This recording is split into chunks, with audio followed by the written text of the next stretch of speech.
At a party with my wife's friends, I tried to kiss my wife while dancing. She replied, "I'd rather kiss my dog than kiss you." Everyone laughed, but they quickly shut up when they heard my answer. All right, let me paint you a picture of my life before everything went sideways in the most spectacular, karma-infused way possible. I'm Logan Pierce, 41 years old, and I build skyscrapers for a living. Yeah, actual skyscrapers. The kind of buildings you see in downtown skylines that make tourists stop and take photos while blocking the entire sidewalk. I've got my professional engineer license, 15 years of experience, and I've literally designed structures that can withstand earthquakes, hurricanes, and apparently everything except my wife's social circle. But here's the kicker. According to Tara's friends, I'm about as exciting as watching paint dry on a Tuesday afternoon in February. Never mind that I'm responsible for making sure hundreds of thousands of people don't plummet to their deaths when they're sipping overpriced lattes on the 47th floor. Nope, that doesn't qualify as fun when you're competing with guys who post shirtless gym selfies and talk about their cryptocurrency portfolios like they're modern-day philosophers. My wife, Tara, is 36 and works as a marketing executive for some boutique firm that specializes in making rich people feel even better about themselves. She's legitimately gorgeous. I'm not even being biased here.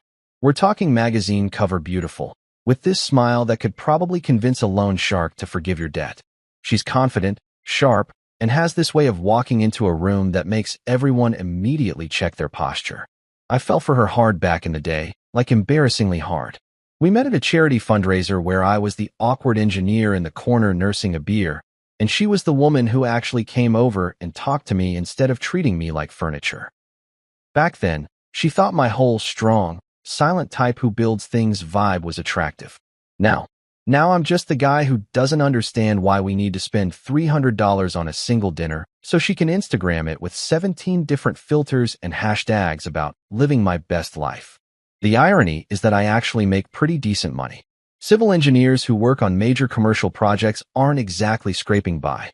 But apparently, money only counts if you spend it loudly enough for other people to notice. Her friends, though? Oh man, her friends are something else entirely. Picture this. A collection of women who treat every social gathering like it's an audition for a reality TV show that doesn't exist. We're talking designer handbags that cost more than my first car, heels so high they're basically stilts, and enough perfume collectively to knock out a small elephant. They speak in this weird code where every compliment is actually an insult, and every insult is wrapped in so many layers of just kidding that you need a decoder ring to figure out what the hell they actually mean. And the volume. Jesus Christ, the volume. These women don't have conversations. They have competing monologues. Someone will be talking about their Pilates instructor, and before they can finish, another one jumps in about their new juice cleanse, and then someone else starts going on about how their husband just surprised them with a trip to Napa. And it's just this constant escalation of who can outbrag everyone else while pretending they're being humble. Oh, it's nothing really, just a little weekend getaway to wine country in our friend's private jet. Yeah, super relatable, Karen. The empathy level in this group hovers somewhere around absolute zero. I watched one of them, Stephanie, literally yawn while another friend, Rachel, was talking about her mom's cancer diagnosis. Yawned. Like she was bored by someone else's legitimate tragedy because it wasn't exciting enough content for the group chat. These are the people my wife considers her closest friends, her tribe, as she likes to say. I call them the Prosecco piranhas in my head because they smile real pretty while they're circling and waiting for someone to show weakness. Me? I'm a simple guy with simple pleasures. Give me a Saturday afternoon with a grill, some quality steaks, a cold beer, and sweatpants that have seen better days, and I'm in heaven. I don't need to document it for social media. I don't need validation from people I barely like. I just want to enjoy the moment without performing it for an audience that's only half paying attention anyway, because they're too busy planning their own posts. But love makes you do stupid things, right? Or maybe it's not love at this point. Maybe it's just habit or fear of change, or that weird sunk cost fallacy where you've already invested so much time that walking away feels like admitting defeat. So I keep showing up to these ridiculous parties, these soirees and get-togethers that are really just excuses for everyone to flex on each other while pretending they're having fun. I stand in corners nursing drinks I don't really want, nodding politely while someone's husband explains his new sports car to me like I'm supposed to be impressed that he overpaid for a vehicle that's completely impractical for city driving. I smile through conversations about vacation homes and private school admissions and which country club has the best Sunday brunch. I bite my tongue when they make little digs at me, those jokes that aren't really jokes, about how I'm so serious, or so practical, or my personal favorite, so different from us. Different. That's their polite way of saying I don't belong. And you know what? They're absolutely right. I don't belong in this weird, shallow, performative world where people measure their worth by Instagram likes and designer labels. I belong in the real world, where buildings need to actually stand up and people do actual work and conversations have substance beyond comparing notes on which influencer is problematic this week. But I kept showing up anyway, because Tara wanted me there, and I was still operating under the delusion that marriage meant supporting your partner even when it made you want to fake your own death.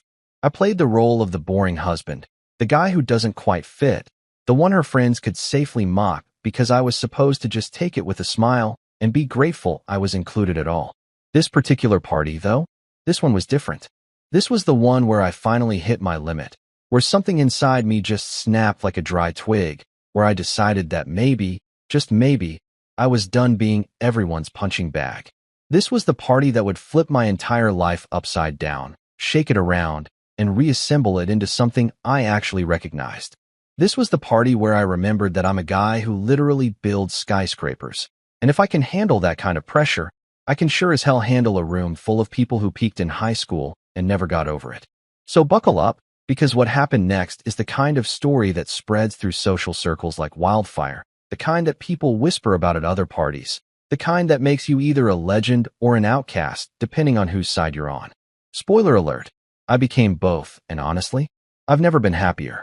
So Melissa, Tara's self-proclaimed best friend and the unofficial queen bee of this ridiculous social hive, decided to host what she called a Friday soiree. Let me translate that for you in terms us normal people can understand. It was a Friday night party, but calling it a soiree made it sound fancier and justified the fact that she was going to spend 3 days preparing for it and approximately $4,000 on decorations that would get thrown away the next morning. Because heaven forbid you just invite people over for drinks and snacks like a regular human being. No. Everything had to be an event, a production, a carefully curated Instagram story that would make everyone else feel inadequate about their own lives. Melissa lives in one of those modern farmhouse-style homes that's about as authentic as a $3 bill. You know the type, shiplap everywhere, those weird metal letters spelling out gather or blessed on the walls, and approximately 700 throw pillows on every piece of furniture.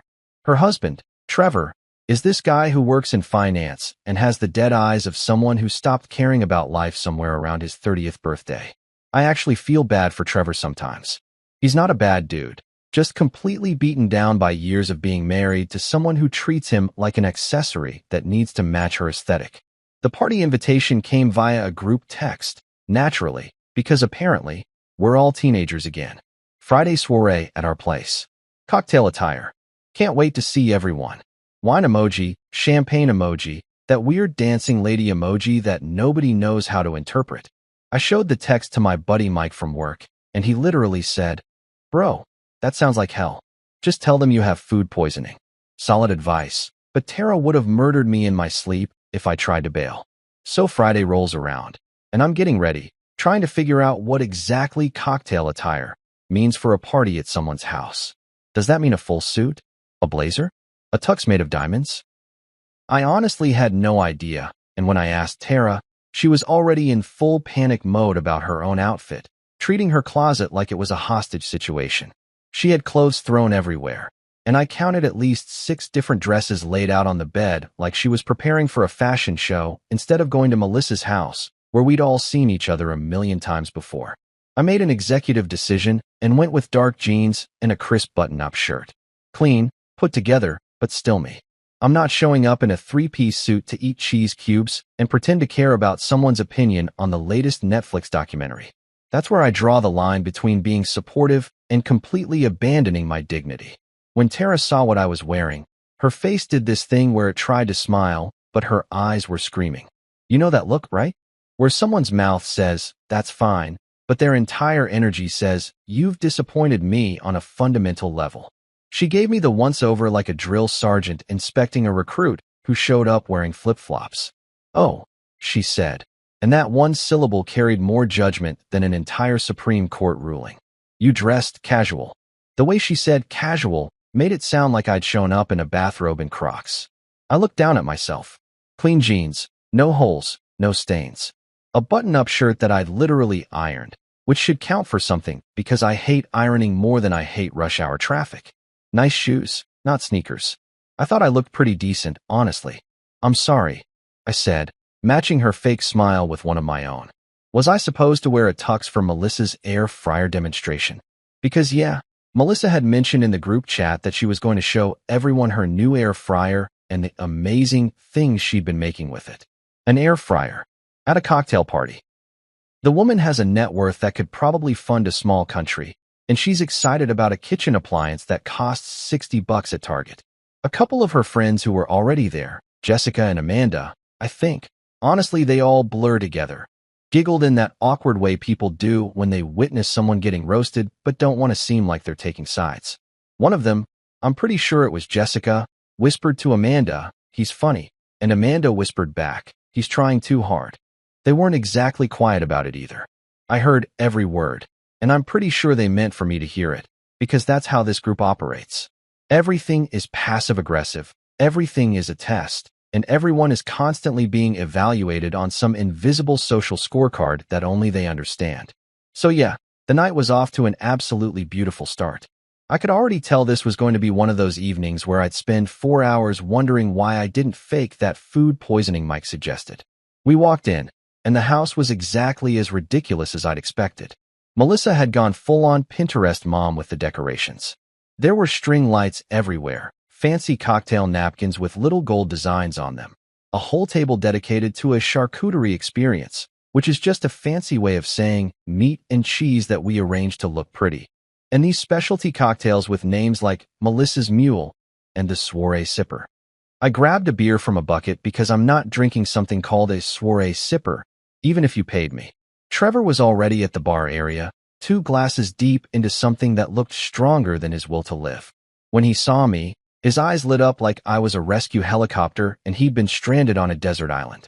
Logan. Thank God, another guy. He grabbed my shoulder like we were war buddies reuniting after battle. You want to see my new grill? I just got it installed on the deck. Now, Trevor's new grill was probably the most genuine conversation I was going to get all night. So I said sure. We headed outside, and for about 15 glorious minutes, we talked about BTUs and temperature control and the best way to get a proper sear on a ribeye. This is what normal dude friendship looks like. No performances, no judgment, just 2 guys appreciating quality outdoor cooking equipment. But of course, it couldn't last. Tara came outside with that look on her face that meant I was being antisocial, which apparently translates to not standing in a circle of her friends while they all talk over each other about things nobody actually cares about.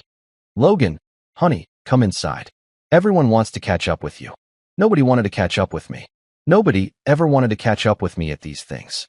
They wanted me inside so I could be the boring husband standing next to the pretty wife, completing the picture of her successful life. Inside, the party was in full swing.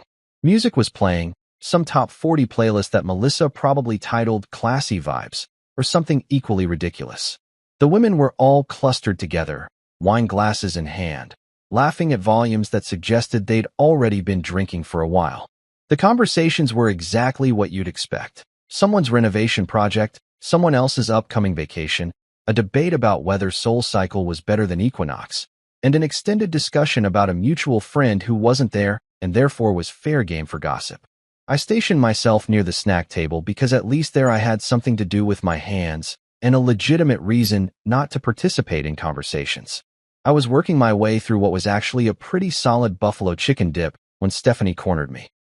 Stephanie is the one who I'm pretty sure is having an affair with her personal trainer, but nobody says anything about it because that would require actual honesty in this group. Logan, you're so quiet. What do you think about the election? She asked this like she was setting a trap, which she probably was. Any answer I gave would somehow be wrong. If I engaged seriously, I was being too intense. If I deflected with humor, I wasn't taking things seriously enough. If I said I didn't follow politics closely, I was uninformed. It was a no-win situation. I think I'm just here for the buffalo chicken dip, I said, holding up my plate like evidence. This is actually really good. Did Melissa make this? Stephanie laughed that fake laugh that means you're dodging my question and I'm annoyed, but I'm going to pretend I think you're charming. Then she turned to Tara. He's so funny, Tara. You're so lucky. The words said one thing, but her tone said something else entirely. It said, I would never tolerate a husband like this. Tara's smile got tighter, which I didn't even think was possible at this point. I could feel the tension radiating off her like heat from asphalt in August. I was already in trouble, and the night had barely started. That's when I realized that this particular Friday soiree was going to be different from all the others. I could feel it in the air, like the weird pressure change before a thunderstorm. Something was coming, and whether I was ready for it or not, it was going to change everything. About 2 hours into this circus of a party, after I'd eaten enough buffalo chicken dip to require a medical intervention and listened to at least 3 different conversations about kitchen backsplash tiles, the music suddenly shifted. Up until this point, it had been that generic party playlist background noise that nobody actually listens to, just fills the awkward silence between forced conversations. But then Melissa, who had apparently appointed herself DJ for the evening because of course she had, put on some early 2000s pop song that made all the women in the room lose their collective minds. I'm talking full-on squealing, the kind of sound that probably had dogs in a 3-block radius losing it. Oh my God, I haven't heard this in forever, someone shrieked. This was our song in college, another one yelled. Suddenly, it was like I'd been transported back to some sorority house reunion I never asked to attend. These women, all in their mid-30s, were acting like they'd just discovered the fountain of youth in the form of a song that was probably playing at every mediocre wedding and bar mitzvah back in 2003. Tara's face completely lit up, which was the first genuine emotion I'd seen from her all night that wasn't related to judging my outfit or being annoyed at my existence. I love this song, she announced to nobody in particular, which is classic Tara. Every statement is a declaration, every opinion is a press release. She immediately grabbed Jessica's hand, and they started doing that thing women do where they dance in a circle facing each other, pointing at each other during certain lyrics like they're in a music video. The living room, which Melissa had carefully arranged with furniture that probably cost more than my truck, suddenly transformed into a makeshift dance floor. Couches were pushed aside by husbands who looked both exhausted and resigned to their fate. Trevor caught my eye and mouthed, "Help me," while his wife dragged him into the dancing circle. Poor bastard looked like he was being led to his execution. Now, I'm not a big dancer. Never have been. I've got 2 moves, the awkward shuffle and the even more awkward shuffle with occasional arm movement. But watching Tara actually smile, actually look happy for the first time in what felt like months, something in me decided to be optimistic. Maybe this could be a moment, you know? One of those spontaneous party moments that couples talk about years later. Remember when we danced at Melissa's party? Maybe I could be the husband who didn't just stand against the wall like a security guard at a museum. So I did something either really brave or really stupid, depending on how you look at it. I walked over to where Tara was dancing with her friends, and I gently took her hand. "Come on," I said, trying to sound playful, trying to channel some version of myself that existed back when we first started dating and everything wasn't so complicated and exhausting. "Dance with me." She looked at me like I'd just asked her to explain quantum physics while juggling flaming chainsaws. Her friends went quiet for a second, that kind of silence that happens when something unexpected occurs and nobody knows quite how to react. Then Tara rolled her eyes in that exaggerated way that was clearly meant to be seen by everyone watching and said, "Fine," like I'd just asked her to do the dishes instead of inviting her to dance at a party specifically designed for this kind of thing. But she humored me. And for those first few seconds, it actually felt good. I pulled her close, my hand on her waist, and we swayed to the music like actual married people who actually liked each other. She even leaned in a little bit, and for a moment, just a brief, fleeting moment, I remembered why I fell in love with her in the first place. She smelled like that perfume she always wore, the expensive one I couldn't pronounce. Her hair was soft against my cheek. The music was actually pretty decent once you got past the nostalgia factor. I got caught up in it, in the feeling of being close to my wife without some wall of tension between us. Maybe it was the beer I'd been nursing. Maybe it was the relief of finally doing something at this party that didn't feel like torture. Or maybe it was just nostalgia for a time when things between us were simple. Whatever it was, I made a decision that seemed romantic in my head, but turned out to be the social equivalent of stepping on a landmine. I leaned in to kiss her. Not some dramatic, passionate kiss like we're in a movie. Just a simple, sweet kiss between a husband and wife dancing at a party. Normal couple stuff, right? The kind of thing that should be perfectly acceptable and maybe even a little cute. That's when Tara decided to absolutely detonate my entire existence. She pulled back like I'd just tried to bite her, her face scrunching up in this expression of pure disgust that I'd never seen before. Not even that time I forgot to take out the trash for 2 weeks, and our kitchen smelled like a biological weapon. And then, in a voice loud enough for absolutely everyone to hear, in a room that had suddenly gone quiet because apparently everyone had stopped their own conversations to watch us, she said, "Ugh, I'd rather kiss my dog than kiss you." Time did this weird thing where it simultaneously stopped completely and sped up all at once. I stood there, hand still on her waist, frozen like someone had hit pause on my entire life. My brain needed a solid 3 seconds to process what had just come out of her mouth, to confirm that yes, my wife had just compared kissing me unfavorably to kissing a dog, in front of all her friends, at a party where I was already the social outcast. The room exploded, not with gasps of horror or sympathetic silence, but with laughter. Full volume, can't catch your breath, slapping their knees laughter. Melissa nearly dropped her wine glass. Jessica doubled over like she'd just heard the funniest joke of her entire life. Amanda was literally wiping tears from her eyes. Someone in the back yelled, "Oh my God," between giggles. Even Trevor, my supposed ally in this nightmare, had his hand over his mouth trying not to laugh, though at least he had the decency to look a little bit sorry for me. Glasses clinked as people toasted to what had just happened, like Tara had just delivered the punchline of the century. The music was still playing, but nobody was dancing anymore. Everyone was watching, waiting to see what I would do, how I would react. This was better than whatever garbage reality TV show they were all watching at home. This was live entertainment, and I was the main attraction, the fool, the punchline, the guy who'd just been publicly humiliated by his own wife. And me? I just stood there, smiling. Not a real smile, obviously, but that smile you do when you're in survival mode and your brain is working overtime to figure out how to respond without making everything worse. I nodded slowly, like I was carefully considering her statement, turning it over in my mind, examining it from all angles like I examined structural blueprints at work. Because here's the thing about being married for a while. You learn that sometimes silence is your best weapon. You learn that the pause, the moment before you respond, can say more than any immediate comeback ever could. You learn that while everyone else is laughing and celebrating your humiliation, you can be in your head doing calculations, measuring angles, planning your next move. I'd spent years at these parties being the joke, being the guy who didn't fit in, taking the subtle digs and the not-so-subtle mockery with a smile and a shrug. I played the role of the boring husband, the one who wasn't cool enough or fun enough or interesting enough for this crowd. I'd let Tara's friends treat me like I was lucky to be included in their presence, like I should be grateful that they tolerated my existence at their precious gatherings. But something about this moment, about being humiliated in front of everyone, about watching my wife get celebration laughs for comparing me to a dog, about seeing Trevor's pitying face and Melissa's delighted smile, and all those women who'd been judging me all night, now getting confirmation that yes, Logan Pierce was exactly the loser they'd always suspected he was. Something about all of that flipped a switch in my brain. You know that moment in cartoons when a character gets hit on the head and little birds circle around them? That's what this felt like, except instead of birds, it was clarity. Crystal clear, HD, surround sound clarity about my entire life, and this relationship, and these people, and what I was willing to tolerate. The music kept playing.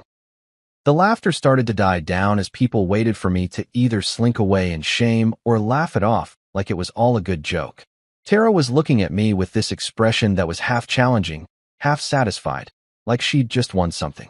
And that's when I decided, okay, if we're playing this game, if we're doing public humiliation at parties, if we're comparing our spouse to household pets for entertainment value, Then let's really play. Let's see how funny everyone thinks this is when the guy who's been taking it quietly for years finally decides to swing back. I kept smiling, kept nodding, and prepared to say something that would change absolutely everything.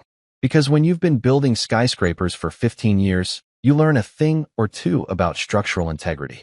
You learn how much weight something can hold before it collapses. You learn exactly where to apply pressure to bring the whole thing down. And brother, I was about to become a demolition expert.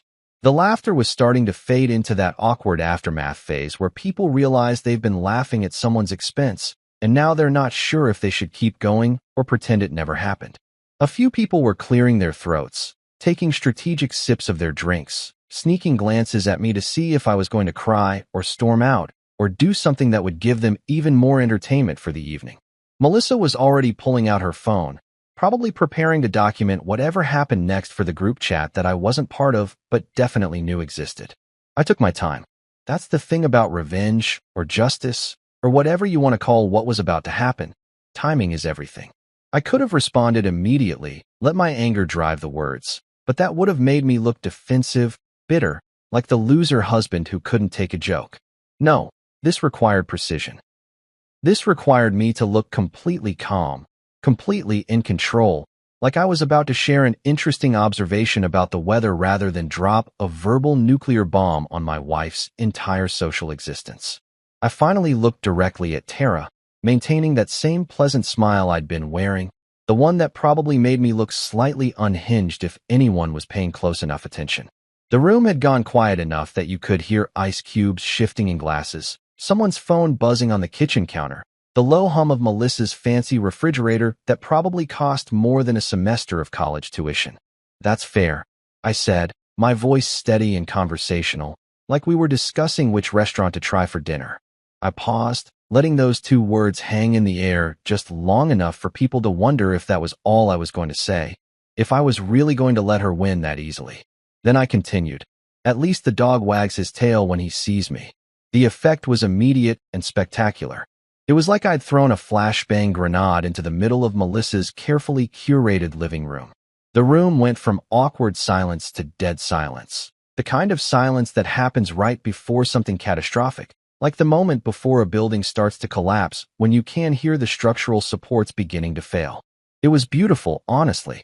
Years of engineering training had taught me to appreciate the precise moment when forces shift and equilibrium is destroyed. Someone, I think it was Amanda, made this little gasping sound like she'd just witnessed a car accident. Jessica's wine glass was frozen halfway to her mouth, suspended in shock. Melissa's jaw literally dropped open, and for once in her life, she didn't have a response ready. She looked like her brain had blue-screened, like Windows trying to process an error it had never encountered before. But the best part, the absolute cherry on top of this moment, was Trevor. Trevor, who'd been suffering silently through years of these parties, who'd been the faithful husband standing in corners while his wife held court, who'd been just as much of a prop in this social circus as I had been. Trevor lost it. He tried to hide it, he really did. He brought his fist to his mouth and turned away, his shoulders shaking, making this sound that was half cough, half laugh. Then he muttered, just loud enough for the people near him to hear, "Well, damn." That broke the seal. A few nervous laughs scattered through the room, but they were different from before. These weren't the celebration laughs at my expense. These were uncomfortable laughs, the kind people make when they're not sure if they're allowed to find something funny or if they should be offended on someone's behalf. Tara's face went through several colors in rapid succession. First pale, then red, then this weird purple shade that I'd only seen once before when she got into an argument with a customer service representative who wouldn't accept her expired coupon. Her jaw was so tight, I could see the muscles working in her cheeks. Her eyes were doing that thing where they got really wide and really focused, like a predator locking onto prey. Except in this case, I was the prey who'd just grown claws. But I wasn't done. See, I'd spent years watching these people operate, learning their patterns, understanding their dynamics. I knew that one good comeback might get a laugh, but it could be dismissed as a lucky shot, a fluke, the boring husband getting in one decent line by accident. If I wanted this to stick, if I wanted them to realize that I wasn't someone to be casually dismissed and mocked anymore, I needed to drive the point home with absolute clarity. So while everyone was still processing the first hit, while Tara was still formulating her response, while the social power structure of this ridiculous friend group was still wobbling on its foundation, I took another casual sip of my beer.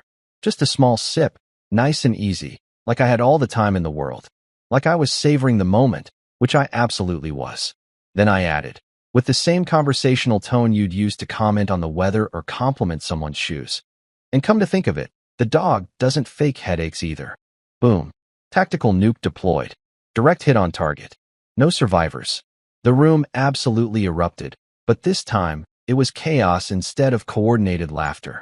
People were gasping, choking on their drinks, and someone in the back, I'm pretty sure it was Kevin, Stephanie's husband who I'd spoken to maybe twice in my entire life, yelled, "Oh shit," loud enough that it echoed off Melissa's vaulted ceilings. Trevor completely gave up on maintaining composure. He was bent over, hands on his knees, laughing so hard that no sound was coming out.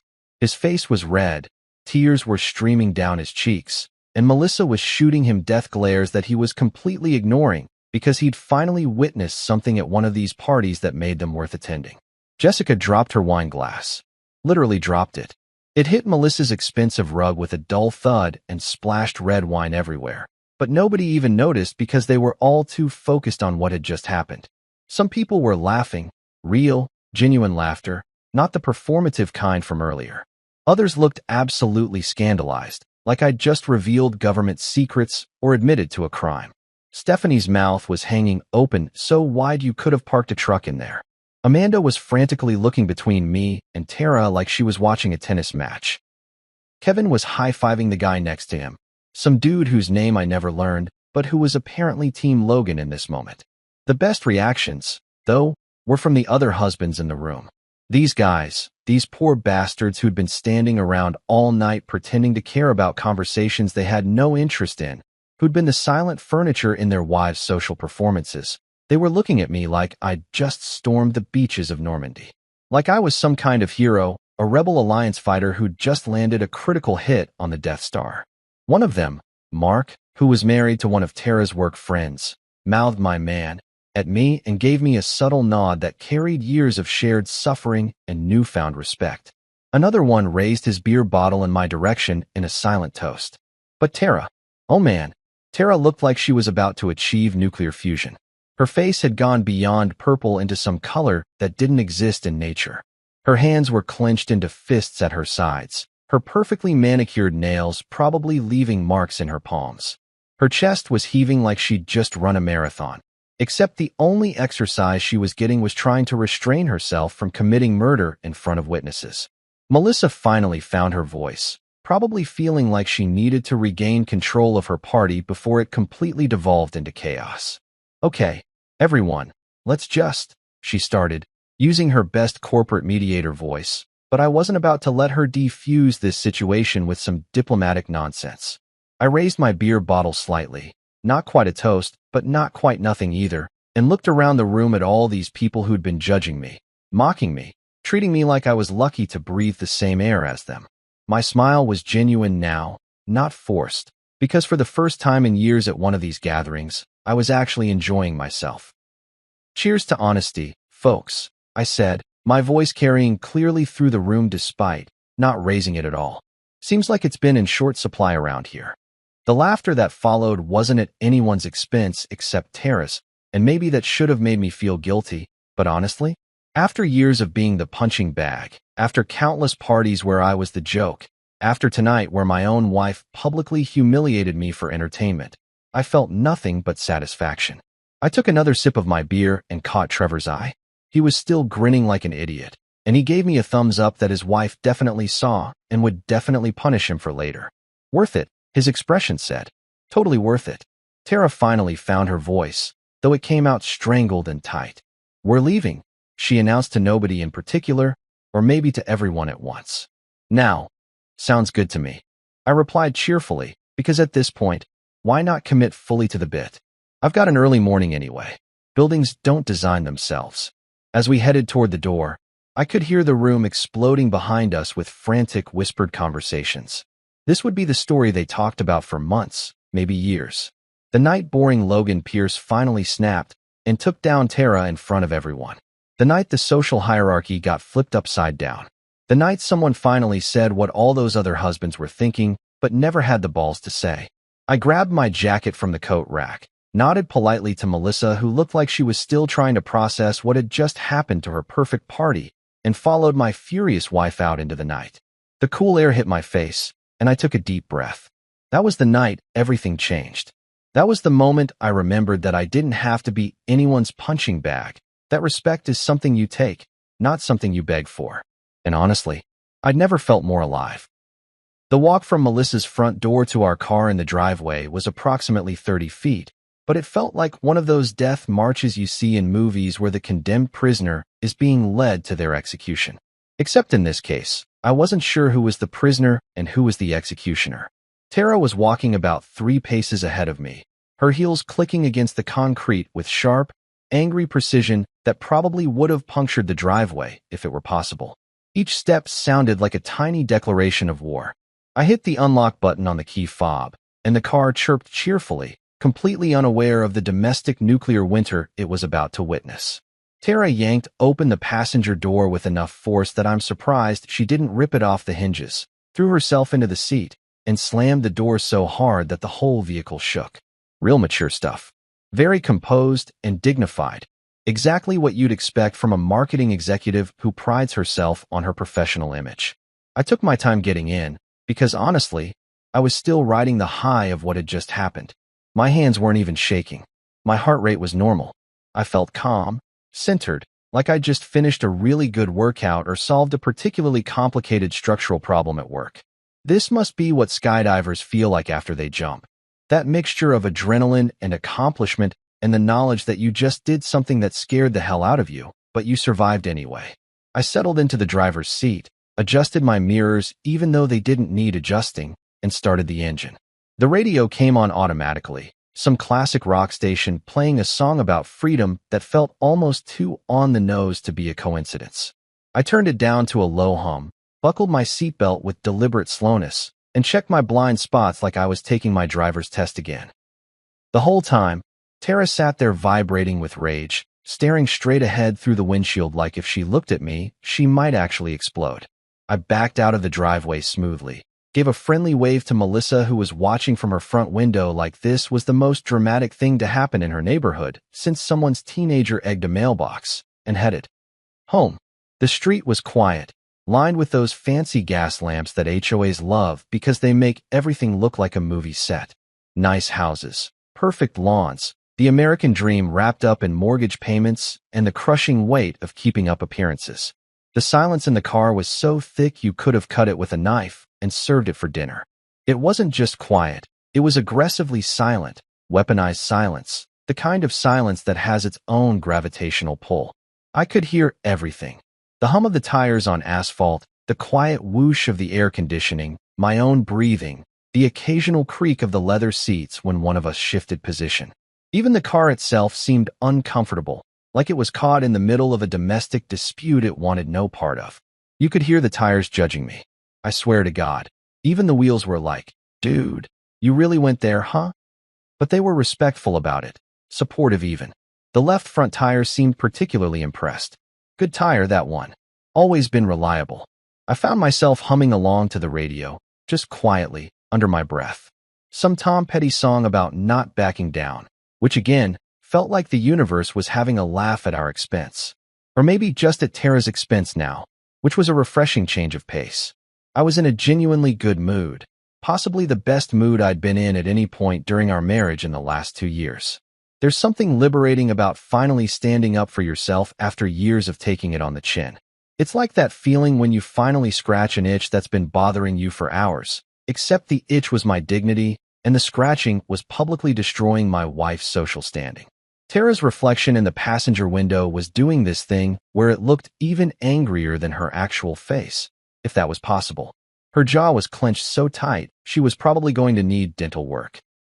Her arms were crossed over her chest in that universal body language for, "I am extremely pissed off, and you should be very worried."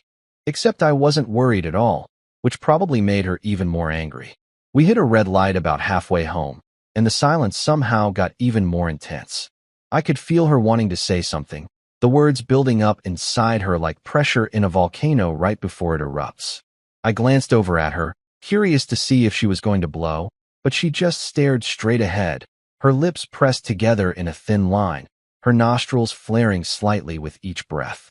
The light turned green, and we continued our journey through suburban purgatory, past the organic grocery store where everything costs 3 times what it should, past the yoga studio where Tara went twice a week to find her center, which apparently didn't include any center that involved being a decent human to her husband, past the Starbucks where her friends probably gathered to gossip about people who weren't there to defend themselves.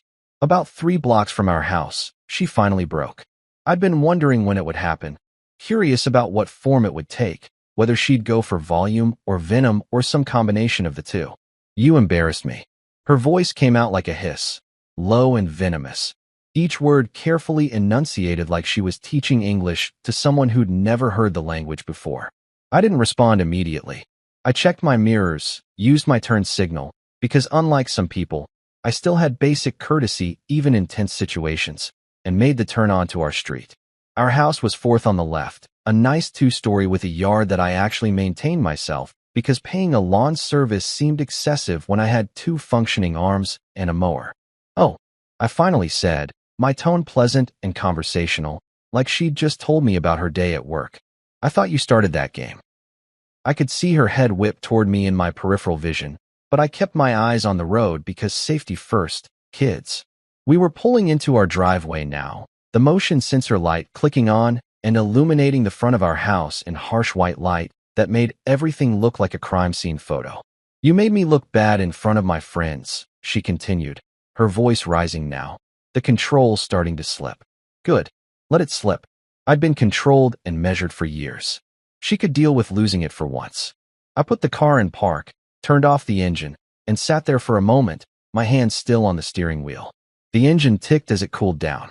The silence rushed back in, filling all the spaces the engine noise had occupied. Then I turned to look at her directly for the first time since we'd gotten in the car. Really looked at her, at this woman I'd married, at this person who'd just compared kissing me to kissing a dog in front of a room full of people, at this stranger who used to be someone I loved. "Tara," I said calmly, "your friends laughed harder when you insulted me than when Trevor announced his vasectomy at the 4th of July barbecue last year. Remember that? When everyone got real quiet and uncomfortable. That was awkward laughter. Tonight, when you compared me to a dog, they were genuinely entertained. They loved it. So please, explain to me how I'm the one who made you look bad when you literally started a public roast session with your own husband as the target." Her mouth opened, then closed, then opened again like a fish gasping for air. She didn't have a response to that because there wasn't one. Facts were facts, and the fact was that she decided to humiliate me first, probably expecting me to just take it like I always did, to laugh it off, and let her have her moment at my expense. "I just evened the score," I continued, unbuckling my seatbelt. "Actually, if we're keeping track, I'd say you still came out ahead. You got your laugh. Everyone agreed you were hilarious. You won. I just made sure the victory wasn't quite as one-sided as you'd planned." I got out of the car, closed the door with normal, non-aggressive force because I'm not a child, and headed toward the house. I could hear her getting out behind me, her heels clicking against the driveway, but I didn't wait. I unlocked the front door, stepped inside, and was immediately greeted by Max, our golden retriever, who was doing his usual excited dance that involved his entire body wagging, not just his tail. "Hey buddy," I said, crouching down to give him proper attention, scratching behind his ears the way he liked. "At least somebody's happy to see me, right?" Max licked my face enthusiastically, his tail going about 90 miles per hour. Point proven. Tara stormed past us and headed straight upstairs without a word. I heard the bedroom door slam hard enough to rattle the pictures on the wall. Max looked up at me with those big brown dog eyes, concerned, wondering why the energy in the house was so weird.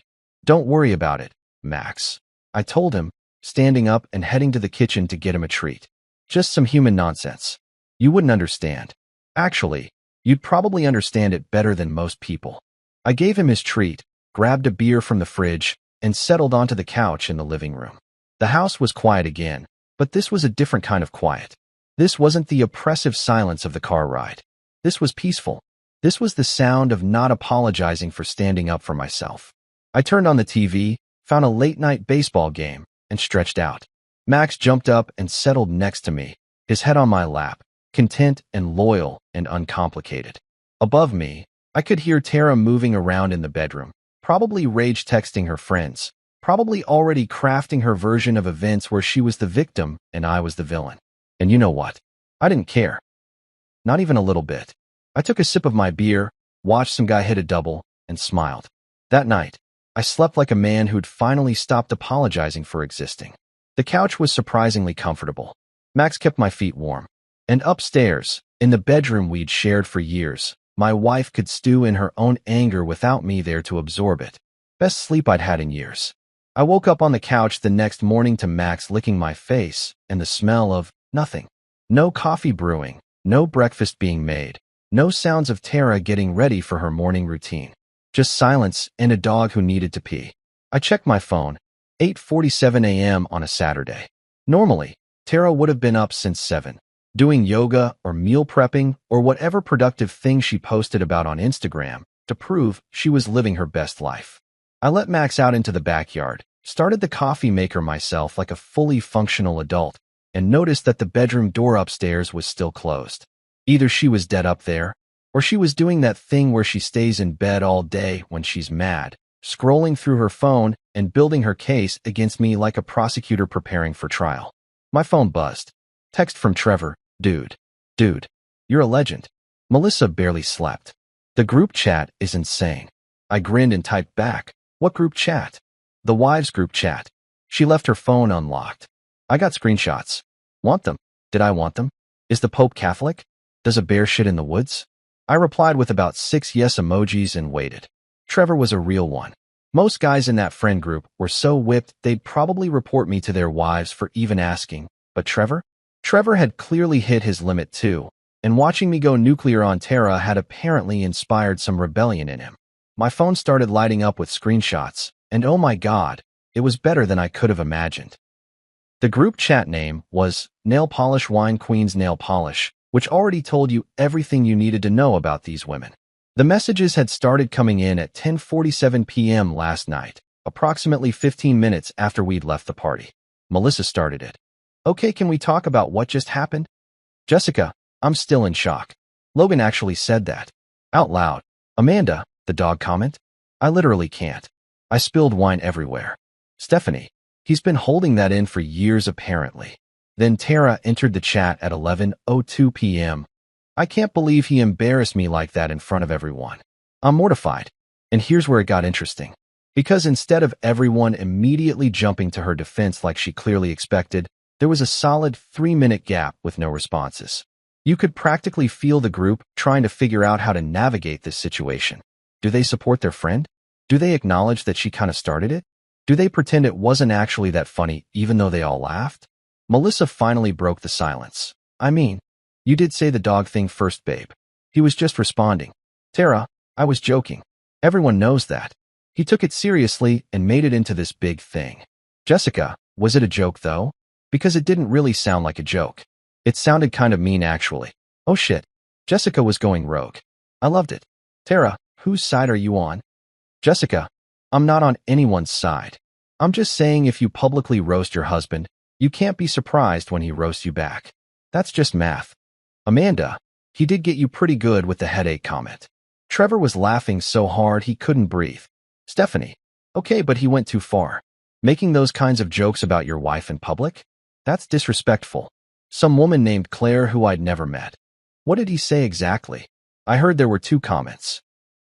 And then someone, I think it was Amanda, typed out both of my comebacks word for word, and I could see new reactions popping up on the messages.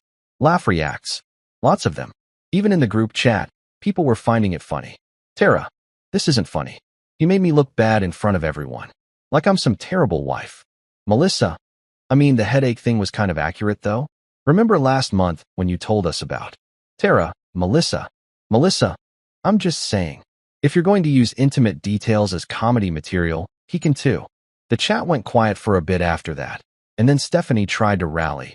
Look, bottom line, Logan was out of line. Tara was just being playful, and he took it to a dark place. She deserves an apology. Jessica, does she though? Stephanie, yes. Obviously. You don't disrespect your partner like that. Jessica, but she literally compared kissing him to kissing a dog. In front of 20 people. How is that not disrespect?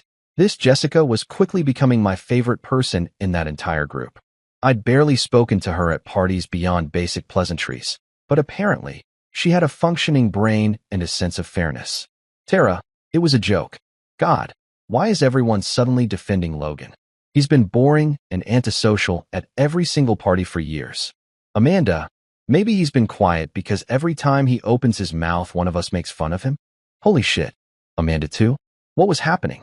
Was this an actual rebellion brewing in the Wine Queen's chat? Stephanie, you guys are being ridiculous. Logan is probably insecure, and that's why he lashed out. Tara, you should suggest couples therapy. Tara, I'm not going to therapy because my husband can't take a joke. Jessica, again, was it a joke? Because jokes are supposed to be funny for everyone involved. Logan didn't look like he was laughing. Claire, my husband would divorce me if I said that to him in public. Just saying. Melissa. Okay, maybe we should all just calm down. It was a weird night. Everyone had a lot to drink. Let's just move past it. But they didn't move past it. The messages kept coming. I scrolled through screenshot after screenshot, watching this friend group essentially split down the middle over what happened. Some were Team Tara, insisting I was cruel and out of line. Others were pointing out that she started it, and I just finished it. A few were staying neutral, trying to play Switzerland, probably terrified of getting on anyone's bad side. The best message came from someone named Dana at 1:34 a.m. Honestly, I think Logan is hot now. The confidence? The timing? That man woke up and chose violence, and I'm here for it. 3 laugh reacts on that one, and Tara replied, Are you serious right now, Dana? Dana, what? I'm just saying. Quiet guys who finally snap are always the interesting ones. You've been taking him for granted, and now you're surprised he bit back? Play stupid games, win stupid prizes.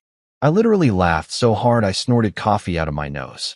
Max looked at me concerned, probably wondering if I was having some kind of medical emergency. Dana, whoever she was, had just become my second favorite person from that group after Jessica. The screenshots kept coming. By 2 a.m., the conversation had devolved into a full debate about gender dynamics, respect in marriage, and whether public humiliation was ever justified. Melissa tried to shut it down multiple times, probably realizing her party had caused a massive rift in the friend group, but nobody was listening. Trevor sent one final text. There's more, but my phone is dying. Dude, you broke their group. Half of them think you're a hero. Melissa is talking about uninviting people from her birthday thing next month because she doesn't want drama. It's chaos. Beautiful chaos. I typed back. Tell Melissa I'll skip her birthday party. Wouldn't want to cause drama. Trevor. Nah man, you're probably the only reason half the husbands will show up now. You're like our representative. Our champion. Our Braveheart. That's dramatic. You literally told your wife she fakes headaches in front of everyone. You're basically William Wallace. I laughed again, saved all the screenshots to a folder on my phone labeled Evidence, and poured myself another cup of coffee. The bedroom door upstairs was still closed. Max had come back inside and was looking at me expectantly, probably wondering when breakfast was happening. Your mom is having a rough morning, buddy. I told him, getting his food bowl. Turns out publicly mocking your husband has consequences. Who knew? My phone buzzed again. This time it was a number I didn't recognize. The message said, This is Jessica from last night. Got your number from Trevor. Just wanted to say you weren't wrong. Tara's been mean to you at every party I've been to, and everyone just laughs it off. Someone needed to say something. Good for you. I stared at that message for a solid minute. An actual member of Tara's friend group, reaching out to say I was justified? This was uncharted territory. This was like finding out one of the Death Star engineers secretly supported the rebellion. I typed back. Thanks. That means a lot actually. Jessica. Also Dana wasn't wrong. The confidence thing? Kinda hot. If you end up single, I have a sister. Followed by a laughing emoji that could have meant she was joking, but also maybe not. Okay, this day was taking interesting turns. I heard movement upstairs. Footsteps. The bedroom door opening. Tara appeared at the top of the stairs in her pajamas, hair messy, eyes red either from crying or from staring at her phone all night or both. She looked down at me on the couch, Max eating his breakfast beside me, my coffee in hand, looking completely comfortable and at peace. "We need to talk," she said, her voice hoarse. I took a sip of coffee. "Sure. What's up?" "Don't what's up me, Logan. You know exactly what's up. You humiliated me. Twice. And now my friends are." She trailed off, probably realizing she was about to admit that her friends weren't unanimously on her side. "Or what?" I asked innocently. "Having interesting discussions about respect and boundaries in relationships." Her eyes narrowed. "You need to apologize. You need to make this right." I set down my coffee and looked at her, really looked at her. This woman who'd spent years making me feel small, who'd weaponized her friends against me, who thought she could publicly mock me without consequences. "Oh, I did make things right," I said calmly. "I made myself right. You can handle the rest however you want." Her face went through several emotions: shock, anger, disbelief. She opened her mouth to respond, but I held up a hand. "I'm going to take Max for a walk. You can use that time to decide if you want to have an actual conversation about our marriage or if you want to keep pretending you're the victim here. Your choice." I stood up, grabbed Max's leash, and headed for the door. Behind me, I heard Tara make this frustrated sound that was half scream, half sob, but I didn't turn around. The fresh air hit my face, and Max pulled excitedly toward his favorite walking route. My phone buzzed with more messages, probably more group chat updates from Trevor, but I ignored them for now. For the first time in years, I felt like I was the one in control of my life instead of just reacting to everyone else's expectations. And it felt damn good. The walk with Max lasted about an hour, mostly because I was in no rush to get back to whatever fresh hell Tara was cooking up in our house. By the time I returned, she'd showered, done her makeup, and was sitting at the kitchen table with her laptop open and about 6 pages of notes spread out like she was preparing for a board presentation. This woman treated our marriage crisis like a marketing campaign that needed a rebrand.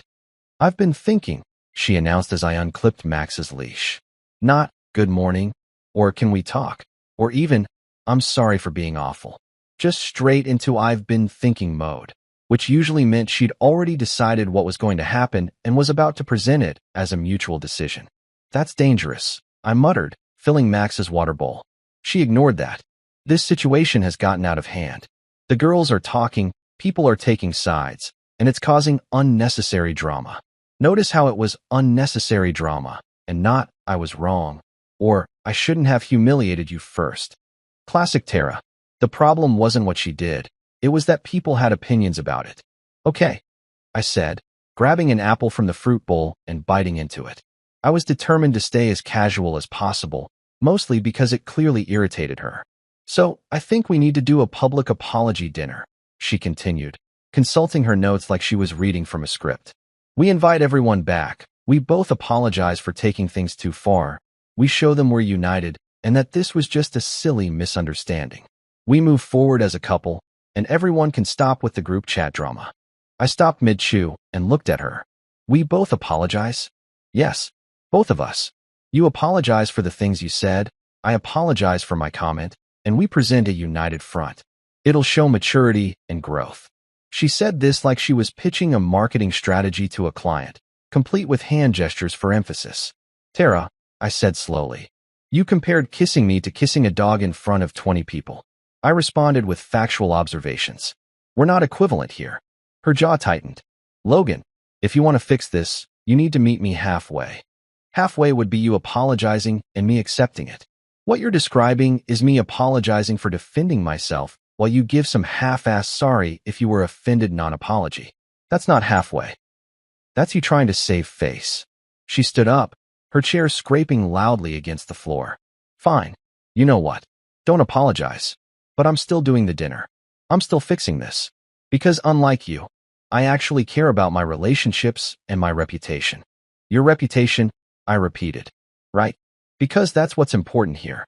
Not the actual relationship, not how you treat your husband, but how things look to other people." "You're being impossible," she snapped. "I'm being honest.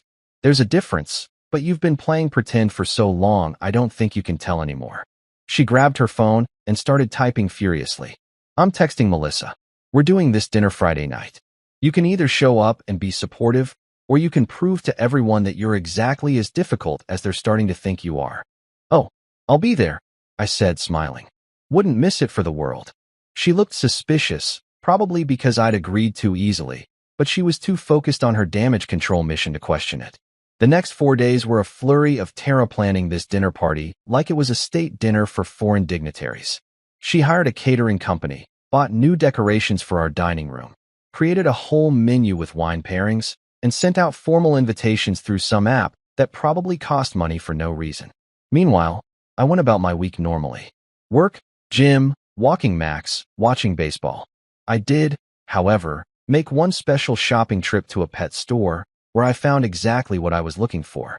The woman working there, probably mid-50s with kind eyes and a name tag that said Ruth, helped me pick out the perfect item.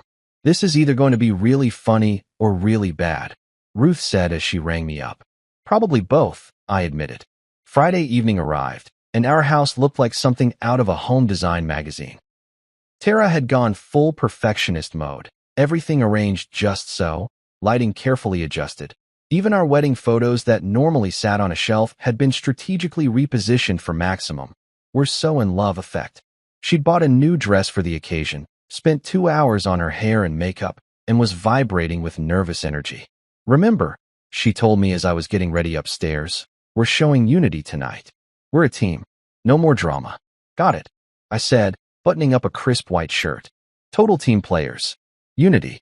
Very unified. She narrowed her eyes. Why are you being agreeable?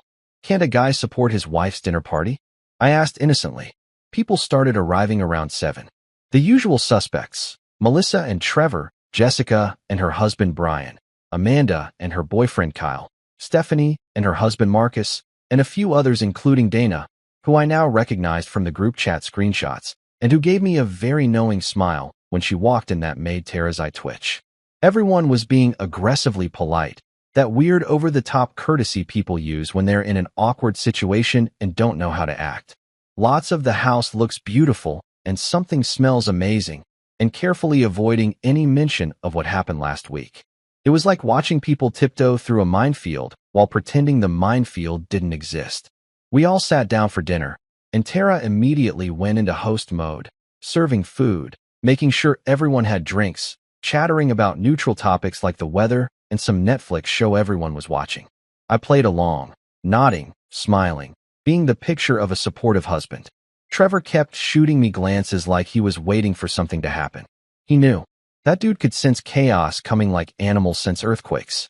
About halfway through the main course, Tara stood up and tapped her wine glass with a fork. Here we go. The performance. I just want to thank everyone for coming tonight, she began, her voice taking on that practiced public speaking tone. Last week was, well, it was a rough night for Logan and me. We both said things in the heat of the moment that we regret. But we've talked about it, and we want you all to know that we're stronger than one bad night. We're committed to our marriage and to each other. She looked at me expectantly. This was my cue to stand up and give my matching apology to complete her carefully scripted redemption arc. I did stand up. I even smiled. But instead of launching into an apology, I reached into my jacket pocket and pulled out a small wrapped gift box. Tara's eyes lit up for a second. Maybe she thought I'd bought her jewelry as a grand gesture. The rest of the table leaned in, curious. I actually got Tara a gift, I announced to the room. Something that really captures how she feels about me. I handed her the elegantly wrapped box. She took it hesitantly, probably trying to figure out if this was a trap. Smart woman, that one. Sometimes. Open it, I encouraged, still smiling. She carefully unwrapped it, lifting the lid of the small box, and pulled out the contents. It was a dog chew toy, bright red, squeaky, shaped like a bone, with a tag that read, "For when you miss my lips." The room went absolutely silent for exactly 2 seconds. Then it erupted. Trevor lost it immediately, laughing so hard he had to put down his fork before he choked. Jessica was trying to hide her smile behind her napkin, but failing miserably. Brian was shaking with silent laughter, his face turning red. Even Marcus, who was usually Stephanie's loyal soldier, cracked up. Dana was straight up cackling, not even trying to hide it. Tara stood there frozen, holding this dog toy, her face cycling through every shade of red and purple in the spectrum. Her carefully planned dinner, her orchestrated unity moment, her whole damage control strategy, demolished in one move. Logan, Melissa said, trying to sound diplomatic, but clearly fighting her own laughter. What? I said innocently. She said she'd rather kiss the dog. I figured she might want something to practice on. I'm thoughtful like that. Stephanie tried to rally. This is incredibly immature, Logan. Tara organized this beautiful dinner to fix things, and I'm giving my wife a gift that acknowledges her stated preferences, I interrupted. Isn't that what good husbands do? Listen to their wives. Max, who'd been hanging out in the living room, heard the squeaky toy and came bounding into the dining room, tail wagging. He immediately fixated on the toy in Tara's hand, doing that excited dog bounce. See, I said. Max approves. He's very supportive of Tara's choices. Dana completely lost it at that point, laughing so hard she had tears streaming down her face. I can't, she gasped. I literally cannot. Tara finally found her voice. Get out. It came out strangled, barely above a whisper. What's that? I asked, cupping my ear. Get out, she screamed, throwing the chew toy at me. It bounced off my chest with a squeak. Max immediately went for it, thinking we were playing a game, which made several people laugh even harder. I caught the toy before Max could grab it and set it gently on the table in front of Tara's place setting. I'll just leave this here for you. In case you need it later. Then I turned to address the room. Thanks for coming, everyone. Sorry to disrupt the Unity dinner, but I've got an early morning. Buildings to design, you know how it is. Some of us have to work on Monday. I gave a little wave. Enjoy your evening. The catering company did an excellent job with the food, by the way. Really top-notch. I grabbed my jacket, whistled for Max, who was still eyeing the chew toy, and headed for the door. Behind me, I could hear chaos erupting. Tara screaming at me, Melissa trying to calm her down, multiple conversations happening at once, Trevor still laughing like a maniac. As I walked out, I heard Dana say very clearly, best dinner party I've ever been to. No contest. I loaded Max into my truck and sat there for a minute, engine running, watching through the window as our house full of people dealt with the aftermath of my exit. My phone started buzzing immediately, probably Trevor sending play-by-play updates. I pulled out of the driveway and headed toward my buddy Mike's place. He told me I could crash there if things went south, and judging by the 17 missed calls already showing on my phone, things had gone extremely south. But as I drove through the quiet streets, Max panting happily in the passenger seat, I felt nothing but satisfaction. Tara had wanted a public apology dinner to save face. Instead, she got a public demonstration that I was done playing her games. Sometimes you don't need to burn bridges. You just need to add a few extra explosives to one's already on fire and enjoy the show.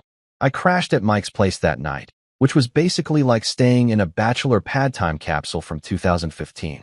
Empty pizza boxes, a couch that had seen better days, and a TV that was perpetually tuned to ESPN. Mike handed me a beer, asked 0 questions about why I showed up with a dog and no wife, and just said, guest room's yours as long as you need it, bro. That's real friendship right there. No judgment, no lectures, just beer and a place to sleep. My phone was blowing up all night. Calls from Tara, texts from Tara, voicemails from Tara. I ignored all of them. Around midnight, Trevor sent me a message. Dude, she's losing her mind. Melissa had to give her a Xanax. Half the people left right after you did. Jessica and Dana stayed for like an hour just to watch the meltdown. This is legendary. I texted back. Tell me she kept the chew toy. Trevor, it's still on the table. She won't touch it. Won't let anyone else touch it. Just sitting there like a monument to your savagery. I'm dead. You killed me. I'm texting from the afterlife. I fell asleep smiling, which probably says something about the state of my marriage, but honestly, I was past caring about analyzing it. Max curled up at the foot of the bed, snoring peacefully, living his best dog life completely unaware he was now a central character in a suburban marriage implosion. The next morning, I woke up to 47 missed calls. 47. Tara had called me every 15 minutes from 6 a.m. until I finally woke up at 9:30. The voicemails ranged from angry to crying to threatening to bargaining. It was like watching the 5 stages of grief speed run through my phone's notification screen.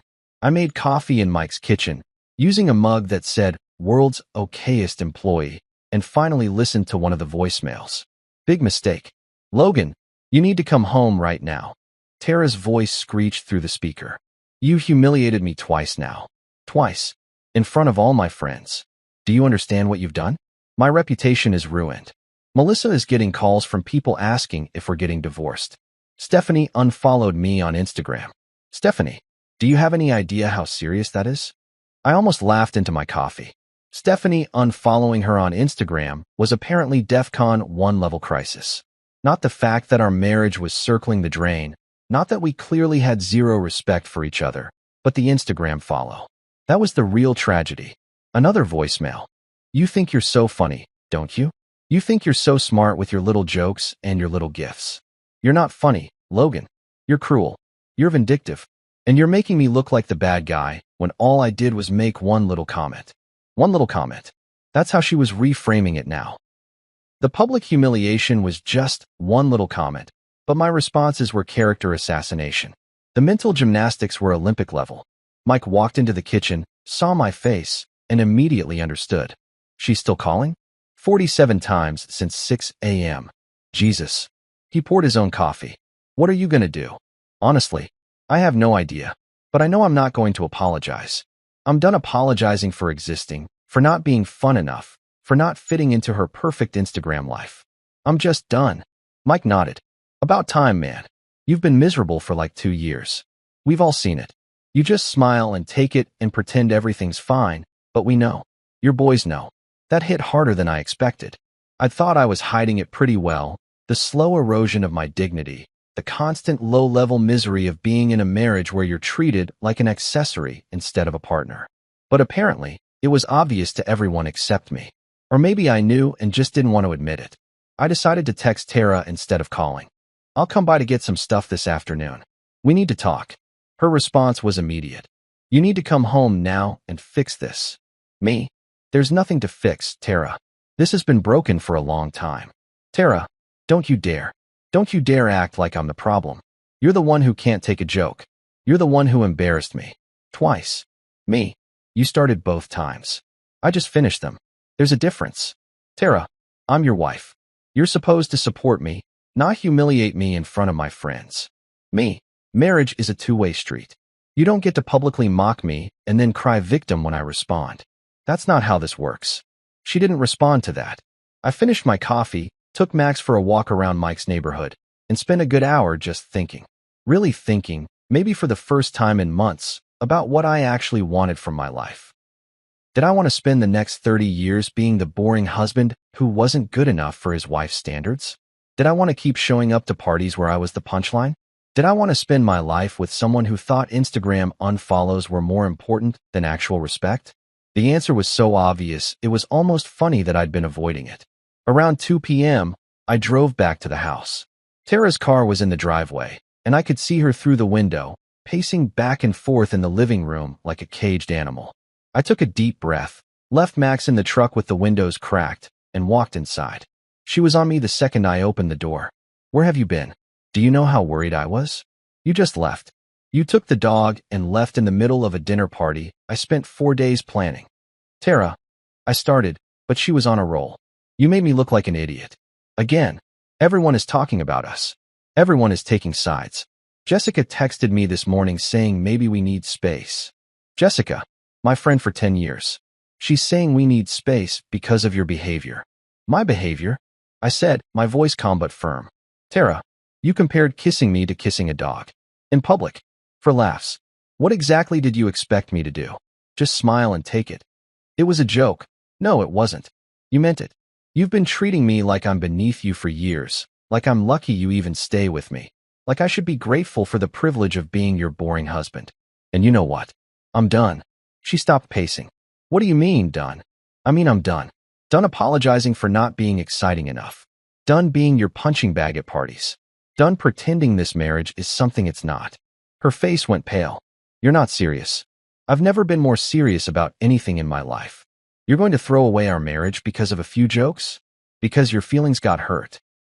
No, I said, feeling incredibly calm despite the magnitude of what I was saying. I'm ending a marriage that's been dead for a long time because I finally woke up and realized I deserve better than someone who treats me like an embarrassment. I don't treat you, she started, but I cut her off. Yes, you do. You have been for years. Every party, every social gathering, every time we're around your friends. I'm the joke. I'm the guy who isn't cool enough, fun enough, interesting enough. And I've been playing along because I loved you, or because I thought I was supposed to, or because I was too stupid to realize that love shouldn't feel like slowly drowning. Tears started streaming down her face, but they felt manipulative rather than genuine. So that's it. You're just giving up. I'm not giving up. I'm choosing myself for once. There's a difference. You can't be with someone who doesn't take you seriously, she said, echoing something she'd probably say later to her friends, already crafting her version of events. Correction, I replied. I can't be with someone who doesn't take me seriously. You mean someone who won't let you make them the joke without consequences. She stood there, mascara running, perfectly styled hair now messy from running her hands through it, looking at me like she'd never seen me before. Maybe she hadn't. Maybe she'd only ever seen the version of me I pretended to be. The agreeable husband, the quiet guy in the corner, the one who'd take whatever she dished out. I'll be back tomorrow to get my stuff, I said. You can have the house, the furniture, whatever. I just want my tools, my clothes, and Max. You're taking the dog? Tara, you literally said you'd rather kiss him than me. I think he'll be happier with someone who actually wants him around. She opened her mouth to argue, but nothing came out. What could she say? I'd used her own words as evidence, and they were damning. I turned to leave, then paused at the door. For what it's worth, I did love you. Past tense. I loved who I thought you were, or maybe who you used to be before.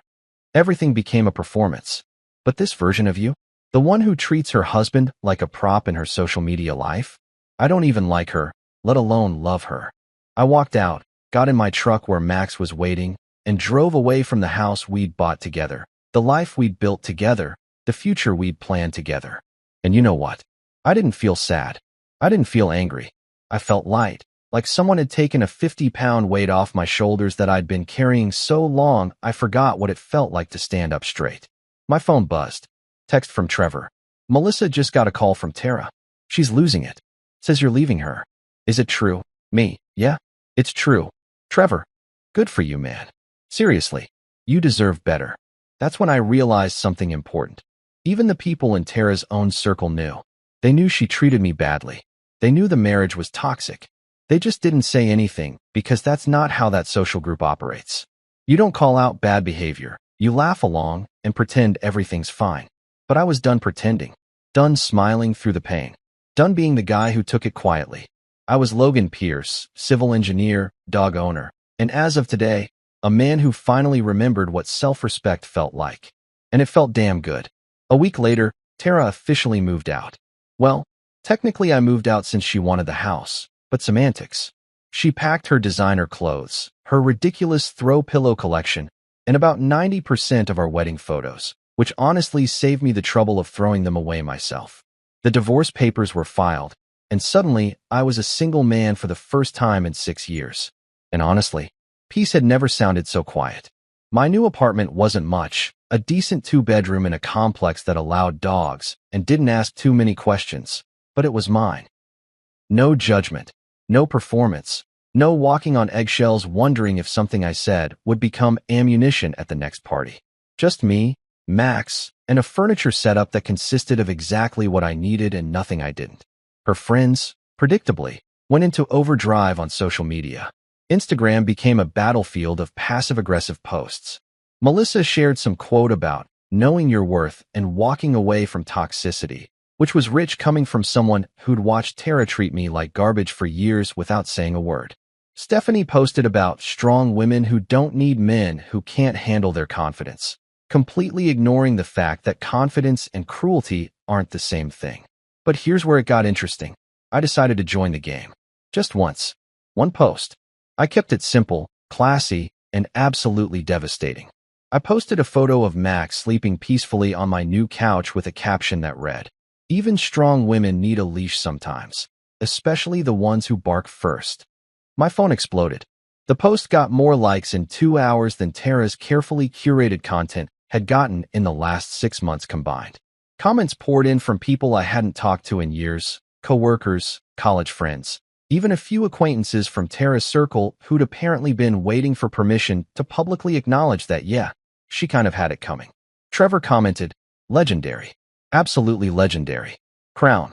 Dana wrote, "Best glow up of the year." also still meant what I said.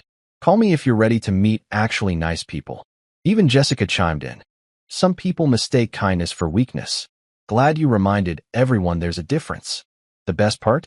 Tara's friends couldn't say anything without basically admitting they knew she'd been terrible to me. They couldn't defend her without looking like they endorsed treating your spouse like a punchline. So they just stayed quiet. Well, except for Stephanie, who tried to call me out for continuing the drama. But her comment got ratioed so hard by other people pointing out Tara started everything that she deleted it within an hour. Meanwhile, my life actually improved. Work was going great. My firm had just landed a massive contract for a new downtown development, and my boss specifically mentioned my renewed focus and energy. Funny how much more productive you are when you're not spending all your mental energy managing someone else's emotional terrorism.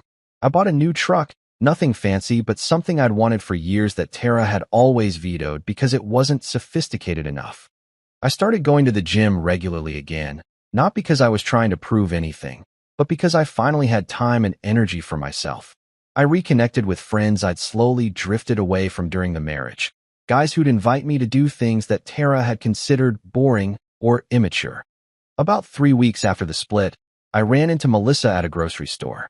She saw me, and I watched her internally debate whether to acknowledge me or pretend she hadn't noticed. She chose acknowledgement, probably because avoiding me would have been too obvious. Logan, she said, her smile tight and uncomfortable. How are you? Never better, actually, I replied honestly. You? She clearly hadn't expected that response. Good. Yeah, good. Then, because she couldn't help herself, Tara's been having a hard time with everything. I'm sure she has, I said, my tone neutral. Consequences tend to be hard. Melissa's expression flickered between offense and respect. You know, I never thought you had it in you. The comebacks, the confidence. You were always so quiet. I smiled. I wasn't quiet, Melissa. I was just waiting for a good reason to speak up. Turns out, self-respect is a pretty good reason. I left her standing there in the produce section, probably already texting the group chat about our encounter, and felt absolutely zero regret. That chapter was closed, and the next one? It was looking pretty damn good. 6 months later, I'm genuinely thriving. My firm landed that huge downtown contract I mentioned, which came with a promotion and a salary bump that made the divorce lawyer fees feel like pocket change. I bought myself that new truck I'd been eyeing, took a solo trip to Colorado, and started actually enjoying my life instead of just surviving it. And Jamie? Met her at the dog park where I used to walk Max during my marriage. She's a dog trainer, funny as hell, and refreshingly honest. No games, no performances, just a woman who says what she means and means what she says. We've been dating for 3 months now, and it's shockingly easy. Turns out relationships don't have to feel like navigating a minefield. When she asked about my ex, I kept it simple. Let's just say she barked up the wrong tree. Jamie laughed so hard she snorted, which somehow made her even more attractive. I still see Tara's friend group around town occasionally. They avoid eye contact like I'm Medusa, probably terrified I'll roast them too. I just smile, tip my hat, and go about my day. Relax, ladies, I said to them once at a coffee shop. I only bite when provoked. Life's too short to waste on people who treat you like you're lucky they tolerate you. I learned that lesson the hard way, but damn, was it worth it? Max agrees. He's never been happier. At dinner, I said, can't wait for the family reunion. My wife's sister laughed. You're not invited. It's for real family. Everyone laughed. I just smiled and left. 4 days later, my wife tried to withdraw $2. For 100, I sent a screenshot. Payment denied. Must be that family-only policy. 2 days later, I heard a loud knock on my door. If there's a Guinness World Record for most emotionally damaging dinner, my wife's family could have claimed the trophy decades ago. Family dinner nights at the Myers household were like group therapy run by people who needed therapy but thought prayer, passive-aggressive comments, and boxed wine counted as healing. Every time Claire said, "Babe, Mom's cooking dinner for everyone Saturday night," I'd feel my soul start packing its bags. That Saturday, I could already tell it was going to be one of those evenings that made me question my life choices. You know that weird dread that hits when you're halfway into your work week, and someone says the word potluck? Multiply that by 10 and throw in an overcooked roast. Claire was buzzing around our bedroom, getting ready like she was auditioning for Real Housewives of the Suburbs. Curling iron in one hand, lip gloss in the other, rehearsing fake compliments in the mirror. "Your mom's new curtains are so cute," she practiced, trying to make it sound genuine. It didn't. Meanwhile, I was sitting on the bed, tying my shoes, wondering if faking food poisoning was still morally acceptable in marriage. We drove over in tense silence, her scrolling Instagram, me mentally preparing like a soldier heading into battle. The moment we pulled into her parents' driveway, that familiar smell of barbecue seasoning and generational resentment hit me. The house looked like it hadn't changed since 1998. Same beige siding, same squeaky porch swing, same yard gnome that looked like it was plotting my death. "Smile," Claire whispered as we walked up the steps. "They'll notice if you're moody." Moody. That's her word for barely tolerating emotional terrorism with good posture. Barbara, my mother-in-law, opened the door wearing a floral apron and a smile that didn't reach her eyes. "There's my favorite couple," she chirped, which was funny because last week she called me, "that man your daughter married," during a phone call I accidentally overheard. Inside, the dining table was already set with the good china, the kind that only comes out for special occasions or when Barbara wants to flex her imaginary wealth. Roast beef steamed at the center like the sacrificial offering it was. Cheap red wine filled mismatched glasses. And seated around the table were all the usual suspects. Frank, her dad, retired, opinionated, and chronically allergic to accountability. Brianna, the oldest sister, thinks sarcasm counts as a personality. Lucy, the youngest, quiet, observant, probably wondering how she got stuck with these people in the genetic lottery. And me, the outsider who somehow keeps funding the circus. I plastered on my best fake smile. "Hey, everyone." Brianna looked up from her phone. "Wow, you actually showed up." "Yeah," I said, setting down the bottle of decent wine I'd brought. "I figured somebody should upgrade the selection." Claire elbowed me. "Be nice." "I am being nice. I didn't bring the good one." Dinner started with small talk, which in that family means thinly disguised competition. Brianna bragged about her new promotion at a company nobody's heard of. Frank talked about how hard it is being retired. Barbara talked about how she doesn't like to brag, but everyone at church keeps complimenting her hair. It was like being trapped inside a Hallmark movie written by narcissists. The roast beef was edible. The potatoes, surprisingly creamy. For about 15 glorious minutes, it was almost peaceful. Then, because I have the survival instincts of a Labrador chasing traffic, I opened my mouth. "So," I said casually, "can't wait for the family reunion next weekend." If silence had a temperature, that moment dropped to sub-zero.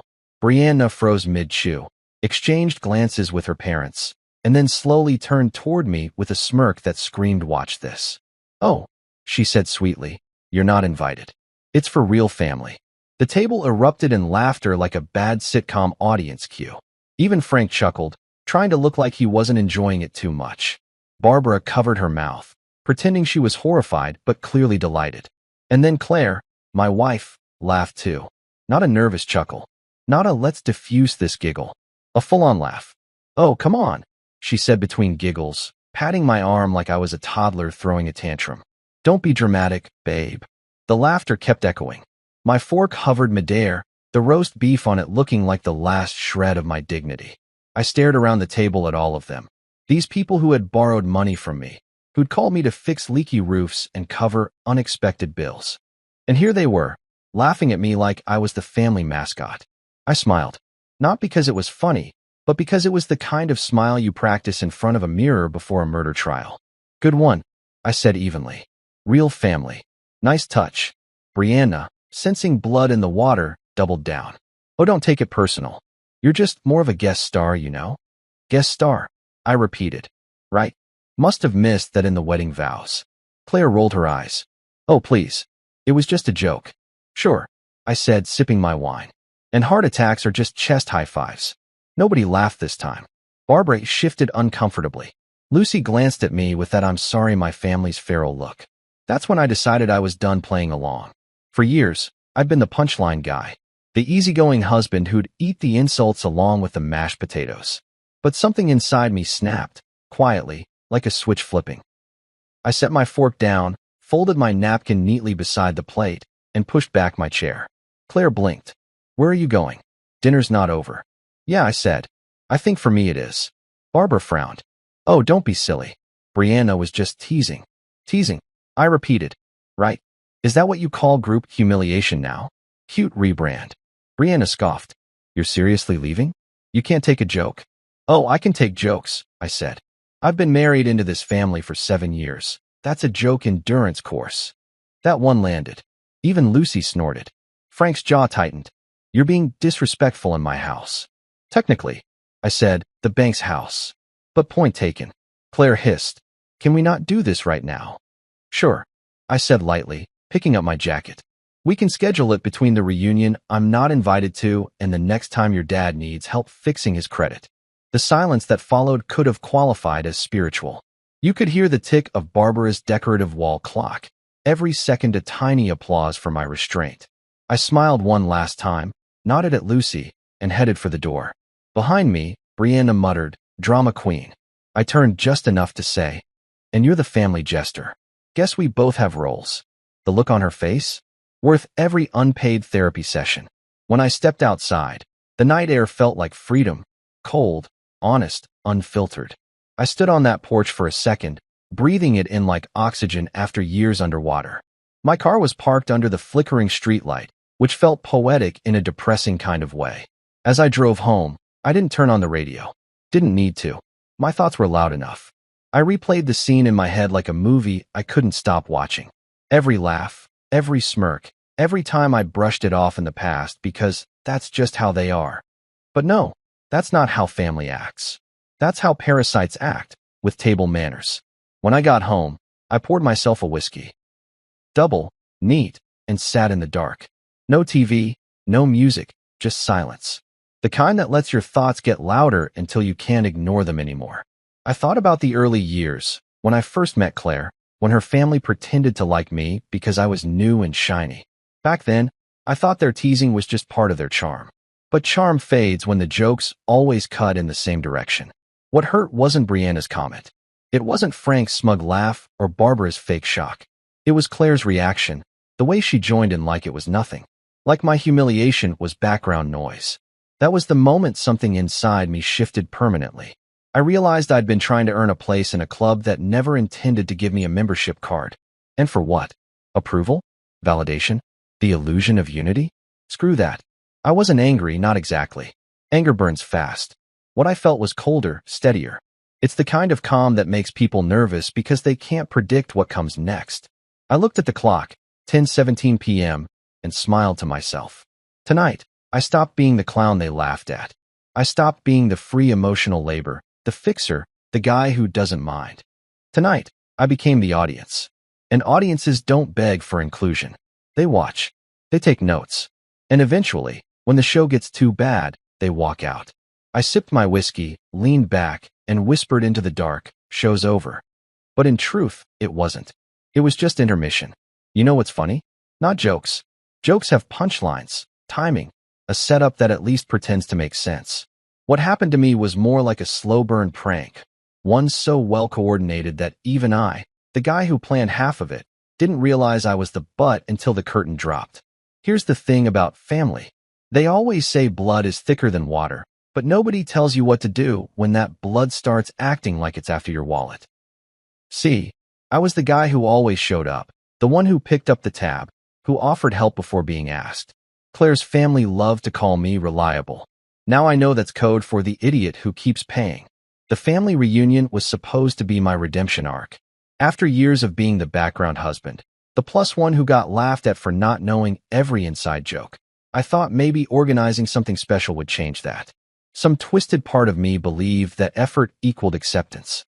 I'd even written mend bridges at the top of my to-do list that week, like I was managing a damn PR campaign instead of my in-laws' dysfunction. So I went all in.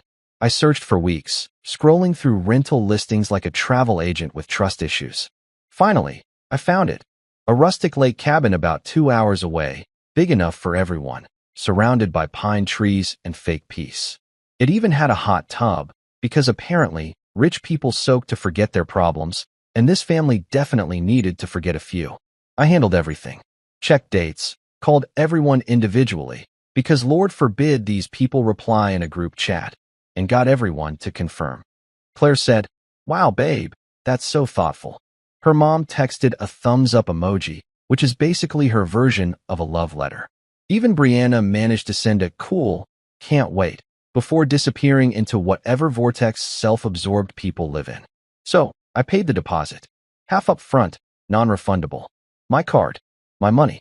No complaints. No split-the-bill Venmo requests. Just me being the usual idiot who thought generosity could earn him basic respect. For a few days, it actually felt good. The group chat was lively. Lucy was asking about groceries. Frank was rambling about bringing his famous grill set. And Barbara was debating which matching sweaters to buy for family photos. I was naive enough to smile at my phone like it was a newborn child. Then, one morning, the chat went silent. Dead silent. At first, I thought maybe everyone was just busy, but hours turned into days. I sent a message. "Hey, just checking, should I confirm final payment with the cabin host?" No response. Another day, another message. Need to finalize headcount. Who's in? Nothing. The typing bubble popped up once, probably an accidental butt text, and vanished like a ghost. It felt like being left on read by your own family. A week later, I came home to find Claire humming in the kitchen, making pasta like life was normal. "So," I asked casually, "what's the deal with the reunion?" Everyone ghosted me. She froze for half a second, just enough time for me to catch it, then smiled. "Oh, that. Yeah, I think they decided to restructure things a little." "Restructure?" I repeated. "Like a corporate layoff?" She shrugged, sprinkling Parmesan like she was snowing guilt onto the counter. "They just wanted something smaller this year. Less stress, you know." "Smaller," I said, trying to keep my voice even. "And by smaller, you mean what exactly?" She didn't meet my eyes. "Just family. Immediate family." "Immediate family," I said. "So, the same people who were all in the chat 2 weeks ago?" "Don't make it weird," she said quickly. "It's not personal." "Not personal," I repeated, laughing. "Sure. Because excluding the person who planned and paid for it definitely screams professional decision." She looked irritated now, which was rich considering I was the one being robbed. "You're overreacting," she said. "It's just one weekend." "One weekend," I said, "that I organized, funded, and moved my work schedule around for so your dad could bring his grill and your mom could pose with sweaters." "Don't be dramatic." There it was again, my least favorite sentence in the English language. I swear, if "don't be dramatic" had a face, I'd punch it. I walked over to the counter, poured myself a drink, and asked the question that had been burning a hole in my patience. "So, what happened to the deposit?" She hesitated, then gave that nervous laugh women give when they're about to lie but want to sound casual. "Oh, Mom handled it. I think she just, transferred it to the new reservation." I froze. "The new reservation?" "Yeah, same cabin, different booking," she said quickly, looking anywhere but at me. "I think she just, took care of it." "You mean she took my booking?" I said slowly. "And used my money." Claire sighed. "Babe, please, it's not that serious." "Not that serious," I said, nodding. "Right. You're right. It's not like I got publicly laughed at last week, and now I'm getting financially mugged by my in-laws. Totally fine." She crossed her arms. "You're making this a big deal." "Oh, it is a big deal," I said, "because now I finally get the joke." She frowned. "What joke?" "The one I didn't know I was in," I said. "Apparently, I'm the family ATM, and I didn't even charge withdrawal fees." She rolled her eyes. "You always twist things into drama." I stared at her, amazed. This woman could teach a masterclass in gaslighting. "Claire," I said carefully, "do you realize how insane it is to use someone's money for a trip and not invite them?" She opened her mouth, probably to say something about me being too sensitive, but I cut her off. "No, seriously. If someone robbed a bank and then sent the teller a thank you card, that'd make more sense than this." She turned away, muttering, "You wouldn't understand." "Oh, trust me," I said. "I'm starting to understand just fine." That's when it hit me. The clarity of betrayal mixed with the bitter comedy of it all. They'd played me like a cheap violin, and I'd handed them the bow. The family that laughed at me over dinner had graduated to stealing from me with a smile. For the rest of that evening, I stayed quiet. Let her cook. Let her pretend everything was fine. I ate dinner like a man attending his own roast. And the whole time, I kept thinking about how easily they'd all gone along with it. No hesitation, no guilt, just quiet coordination behind my back. The next day, I checked my credit card account. Sure enough, there it was, Cabin Lakeside Resort, $1,200 deposit. I stared at the charge, at the timestamp, at my own name attached to the joke. It was almost poetic, like karma had a sense of humor. That's when I realized something important. I wasn't family. I was the family funding. They didn't see me as a person, they saw me as a service. Need roof repairs? Call the son-in-law. Need tuition? Text him. Need a vacation deposit? Oh, he's good for it. For years, I justified it. They're just struggling. They'll pay me back eventually. It's what family does. Nah, family helps you. Parasites drain you. And parasites rarely say thank you. That night, I poured another drink and opened the group chat. I scrolled through every message, every thanks, every "you're the best," every fake little heart emoji. Then I took a screenshot of my payment receipt and sent it to the chat with one line. Hope you all have fun. You're welcome. Then I left the chat. It was petty. It was impulsive. And it felt fantastic. Claire came into the living room 10 minutes later, holding her phone like it was radioactive. What did you do? Set the record straight, I said. Her tone sharpened. You're embarrassing me. Good, I said. Now we're even. She glared. You're making a scene. I laughed. Honey, I'm not making a scene. I'm just turning on the lights. She stormed off to call her mom. I could hear muffled shouting from the other room. Barbara probably spinning it into another episode of the Martyr Chronicles. Meanwhile, I sat back, sipped my whiskey, and smiled. Because for the first time in years, I wasn't the one scrambling to make peace. I'd finally learned the rule no one tells you. When people treat your kindness like a weakness, stop being kind. You don't need to raise your voice. Just raise your boundaries. By midnight, the guilt texts started rolling in. First from Lucy. I'm so sorry, I didn't know they used your card. Then from Brianna. Wow, dude, dramatic much? And finally from Barbara herself. This is very immature behavior for someone who's supposed to be part of the family. I stared at that last message and actually laughed out loud. Part of the family. Right. The part that pays, not the part that plays. I typed back one sentence. Didn't realize I was applying for membership. Then I turned my phone off. That night, lying in bed next to Claire, who was still fuming, I felt something I hadn't felt in a long time. Peace. Not the spiritual, yoga mat kind. The kind that comes when you finally stop caring about being liked by people who don't respect you.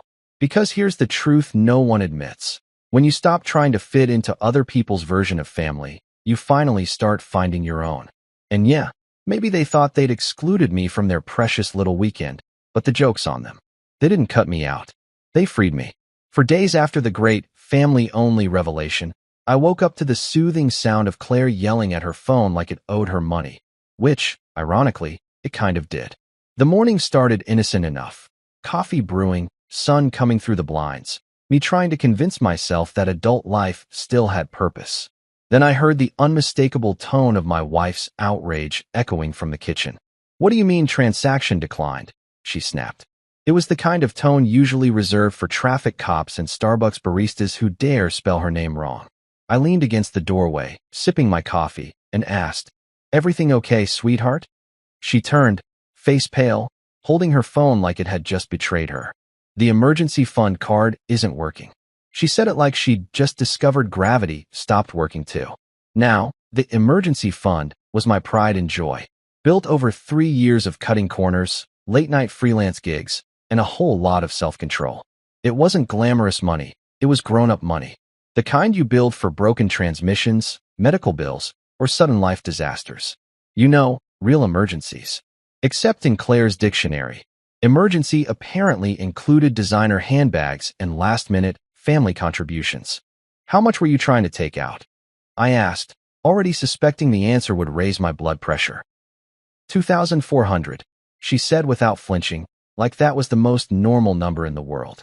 Mom's organizing the reunion supplies, and she needed a little help with the rental van and groceries. 6:30 p.m. ding-dong. Now, under normal circumstances, the sound of a doorbell means pizza, a delivery, or Jehovah's Witnesses with perfect timing. But when your ex-fiancée recently left you for her boss and then got locked out of your streaming accounts, it usually means something worse. I looked at the doorbell camera feed on my phone. And there she was, Lily, standing on my porch like a Hallmark movie reject. Waterproof mascara had clearly failed the quality assurance test, and she was holding 2 suitcases and the kind of regret that could fuel an entire therapy convention. I leaned back on the couch, sipped my beer, and whispered, well, if it isn't the CEO of Poor Decisions Incorporated. For a solid minute, I debated pretending I wasn't home. But curiosity won, because if karma ever hand-delivers entertainment to your doorstep, you open the curtain and enjoy the show. I walked to the door but kept the chain lock on, because I wasn't about to get ambushed by nostalgia or guilt, or worse, her perfume. Jamie kicked me out, she sobbed. Her voice cracked like a sad violin played by an amateur. He said he needs time to process everything. Already, I said, raising an eyebrow. Wow, the man moves fast. I guess promotions at that company have a probation period too. Her eyes darted around, embarrassed, angry, desperate. All the stages of regret in under 10 seconds. It's complicated, she sniffled. He said he's confused. He's married, Oliver. I didn't know until yesterday. Translation, he's trying to save his own ass. I said, nodding like a therapist who's just diagnosed stupidity. So, what you're saying is, he needs time to explain to his wife why he suddenly has a pregnant intern living in his guest room. She flinched. That's not fair. Neither is life, Lily. But it's honest. Her face scrunched up like she was about to unleash a guilt trip, but I was already 5 steps ahead. You can't just cut me off like this, she said, clutching her belly for dramatic effect, like she thought the pregnancy card was the ultimate cheat code. I folded my arms. You moved in with your boss, pregnant with his baby, and told me about it during business hours. I'm just respecting your new LinkedIn life choice. You chose corporate housing, remember? Just for tonight, she pleaded.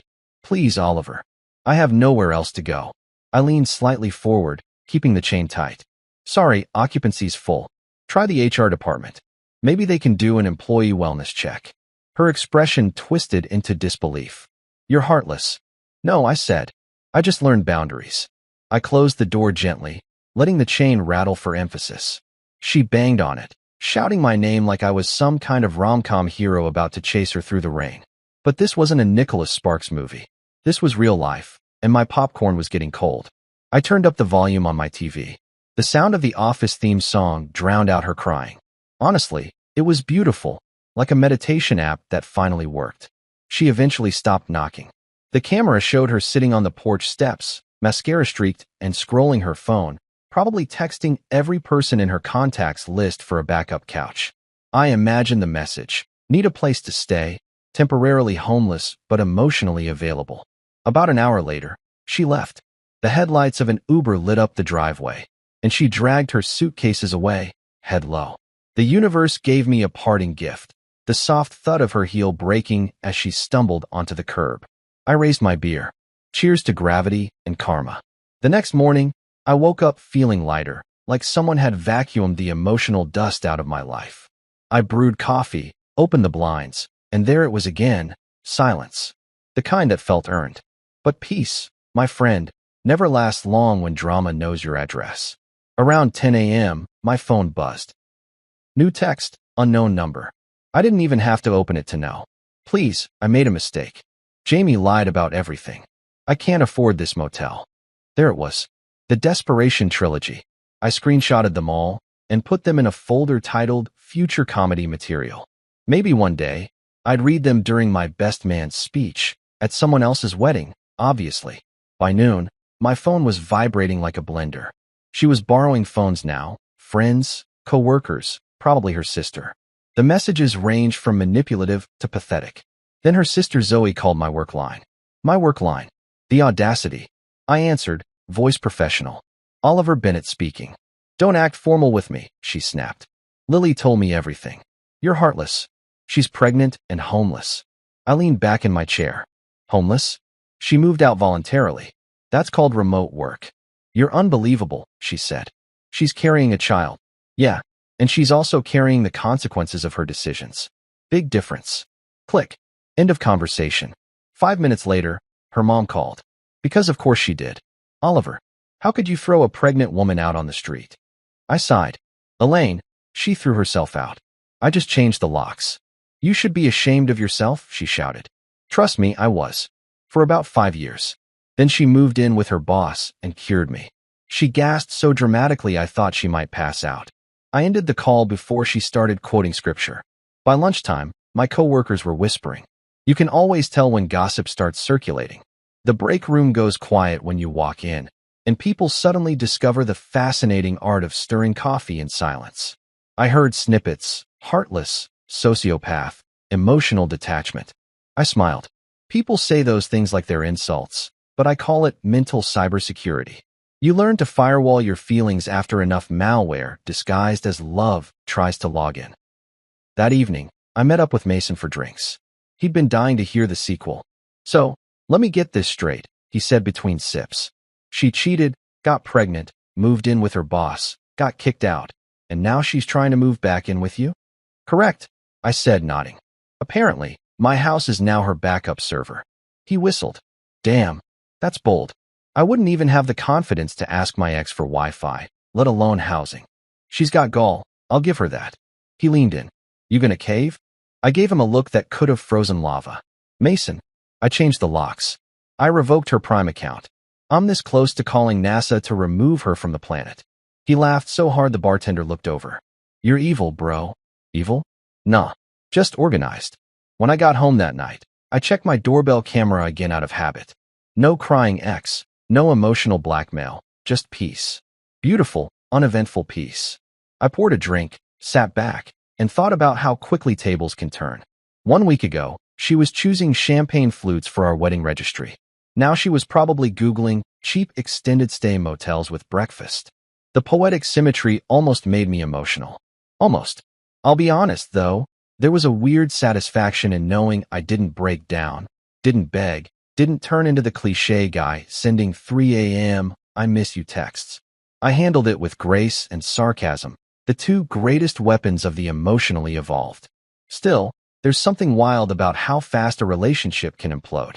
You think you know someone, and then one day they're standing on your porch crying, and you realize the person you loved might have just been a really convincing improv actor. Later that night, I lay in bed staring at the ceiling fan, same one I'd stared at during the call. Only now it wasn't spinning regret, it was circulating relief. I thought about what she'd said on the phone that day. You're not going to fight for me? And I laughed. Because that's what she never understood. I don't fight for people who walk themselves out of my life. I'm not a warrior. I'm a man with decent Wi-Fi and boundaries. By midnight, I was out cold, sleeping deeper than I had in months. No overthinking, no checking my phone, no wondering if I'd done enough. I'd done plenty. The universe was finally on Do Not Disturb. And as for Lily, she was probably discovering that the grass isn't greener. It's just more expensive and comes with a boss named Jamie. The next morning, I woke up refreshed, made breakfast, and thought, if peace had a flavor, it'd taste like bacon and justice. Because sometimes, the best revenge isn't loud. It's locking the door, changing the Wi-Fi password, and letting the crying intern learn what happens when you underestimate the quiet guy who keeps receipts. The next morning started like most of my post-breakup mornings. Coffee strong enough to strip paint, quiet apartment, and a vague sense that peace was finally legal again. That was until my phone started buzzing like it had a personal vendetta. I thought maybe my Amazon delivery was early or my boss was pretending to care about productivity again. But no, it was messages, lots of them. Random numbers. Unfamiliar area codes. Clearly, Lily was borrowing phones like a college freshman borrows Wi-Fi. I opened one text. Please, I made a mistake. Then another. Jamie lied about everything. A third one sealed it. I can't afford this motel. I swear, you could almost smell the desperation through the screen. I stared at the text like a scientist studying a new species of audacity. No replies, of course. I took screenshots, neatly labeled, and saved in a folder titled Future Comedy Material. I had plans for these. Maybe I'd frame them. Maybe I'd read them aloud at my next poker night. Gentlemen, tonight's entertainment. Exhibit A, The Chronicles of a Clueless Fiancé. By 10 a.m., she'd escalated to voice calls. Unknown numbers again. I didn't answer. I wasn't about to get sucked into some emotional TED talk about forgiveness. But just when I thought she'd finally run out of prepaid phone minutes, my work phone rang. My work phone. I picked it up, and before I could even say hello, I heard the voice, her sister Zoe, sounding like she'd been waiting her whole life for this confrontation. "You're heartless," she snapped. "Lily's pregnant and homeless." I nearly choked on my coffee. "Homeless?" I repeated, feigning shock. "I thought she moved out voluntarily. Isn't that called remote work now?" There was a stunned silence. "You think this is funny?" she hissed. "No," I said calmly. "I think it's called consequences." Click. End of call. I sat there, grinning like a man who just won an argument with gravity. Not 10 minutes later, the phone rang again. Lily's mom. Of course. Because every bad sitcom needs a meddling mother-in-law figure. "Oliver, how could you?" she began, her voice trembling with righteous fury. "You threw a pregnant woman into the streets." I sighed dramatically, swirling my coffee like a villain in a soap opera. "Elaine," I said, "let's be accurate. She threw herself into the streets. I just changed the locks." "She made a mistake," she cried. "We all do." "Right," I said. "But some of us don't call our exes about it after." She gasped so loudly I thought she'd inhaled her pearls. I ended the call before she started quoting Bible verses about mercy. I'm not saying I'm allergic to guilt trips, but I'd rather sit in rush hour traffic listening to an MLM pitch. By lunch, I could tell my coworkers knew something was up. The break room felt quieter. The kind of quiet where everyone's pretending not to eavesdrop. I grabbed my sandwich, nodded at a few people, and overheard the whisper. "He's so calm." "It's creepy," another voice whispered. "I heard she's pregnant, and he kicked her out." I wanted to turn around and say, "Correction." She left me for her boss, and I revoked her Hulu, but I figured that might not go over well during an HR audit. Let them talk. I call it mental cybersecurity. Protecting your peace like a firewall protects your data. You can't hack a man who's emotionally encrypted. That evening, my friend Mason called. "Dude," he said, "your ex's sister just tagged you in a Facebook rant." I rolled my eyes. "Oh God, what's the headline?" "It's a long one," he said, laughing. "Something like, heartless fiancé abandons pregnant woman after cheating boss disappears." Bro, the comments section is a war zone. I opened Facebook. Sure enough, there it was, a dramatic post complete with a crying emoji and a blurry photo of Lily looking like a contestant on The Bachelor, Pity Edition. People were commenting things like, "Men are trash," and prayers for her and the baby. I almost replied, "Prayers accepted," for my Wi-Fi password she lost. Instead, I just screenshotted it and added it to my collection. Exhibit B. Around 7 p.m., I got another call, this time from an unknown local number. I didn't answer. It went to voicemail. A few minutes later, the notification popped up. I pressed play, and Lily's voice filled the room. "Oliver," she began, trying to sound calm, but landing somewhere between desperate and dramatic. "I know you're mad, but please, I just need help. I don't have anyone else to call." I paused it halfway through to grab popcorn. When she said, "You were always so kind," I muttered, "Yeah, and you were always so employed. What changed?" Then she added, "I just need you to remember the man you were when you proposed." I almost laughed out loud. The man I was, I said to my TV, wasn't paying for a boss's baby shower, sweetheart. By 8 p.m., my group chat was lighting up. Mason, my buddy Ryan, and even my cousin were sending screenshots of Lily's family drama spreading online. "Bro, she's really running a PR campaign," Ryan texted. "You're the villain in her story now." I typed back, "Good. Every good story needs one." Mason replied with a gif of Thanos snapping his fingers. Accurate. Later that night, I sat outside on my porch, drink in hand, staring at the quiet street. The neighborhood cat strolled across my driveway like it owned the place, which, frankly, it probably did. I took a long sip and said to no one. You'd think cheating would come with a silence clause. Because here's the thing. People love to rewrite history, especially the ones who set it on fire. They always try to make you the arsonist. And the more you stay calm, the crazier they look. I was counting on that. The next day, my phone rang again. Work number, same tone of doom. "Mr. Bennett?" a voice asked. "This is HR. Do you have a minute?" "Oh, fantastic." My favorite words. Turns out, Lily had emailed my company. Apparently, she was claiming emotional abuse and financial abandonment. The HR rep sounded cautious, like she was handling uranium. "We just want to ensure everything is okay." I smiled through the phone. "Everything's great. My only crime is canceling a joint Netflix account." There was a pause. "Oh, she said, caught off guard. We just needed to check. Totally understand, I said. Would you like me to forward screenshots of her texts for context? No, that won't be necessary. Call ended. HR knew nonsense when they heard it. I imagine her typing "case closed, dramatic X" in the report. That evening, Mason came over with pizza and a six-pack. You're handling this too well, he said. Most guys would have set something on fire by now. I shrugged. Oh, don't worry. I'm setting things on fire. Just not the legal kind. We clinked bottles, and he said, You think she's done? I laughed. She's only on episode 2 of her redemption arc. Sure enough, right as he left, my phone buzzed again. Another text, another unknown number. Oliver, please. Just talk to me. Jamie's ghosting me. I don't even know what to do. I typed out a reply, stared at it, then deleted it. The reply said, You could start by talking to HR. Yours, not mine. Instead, I turned off my phone, leaned back, and let out a deep exhale. There's something oddly satisfying about not replying. It's like resisting the urge to scratch a mosquito bite. Uncomfortable at first, but deeply rewarding when you realize the itch can't control you. I went to bed that night thinking about how I'd spent years trying to be her hero, her support system, her backup plan. And now, I was just a chapter in her cautionary tale. But guess what? I was fine with that.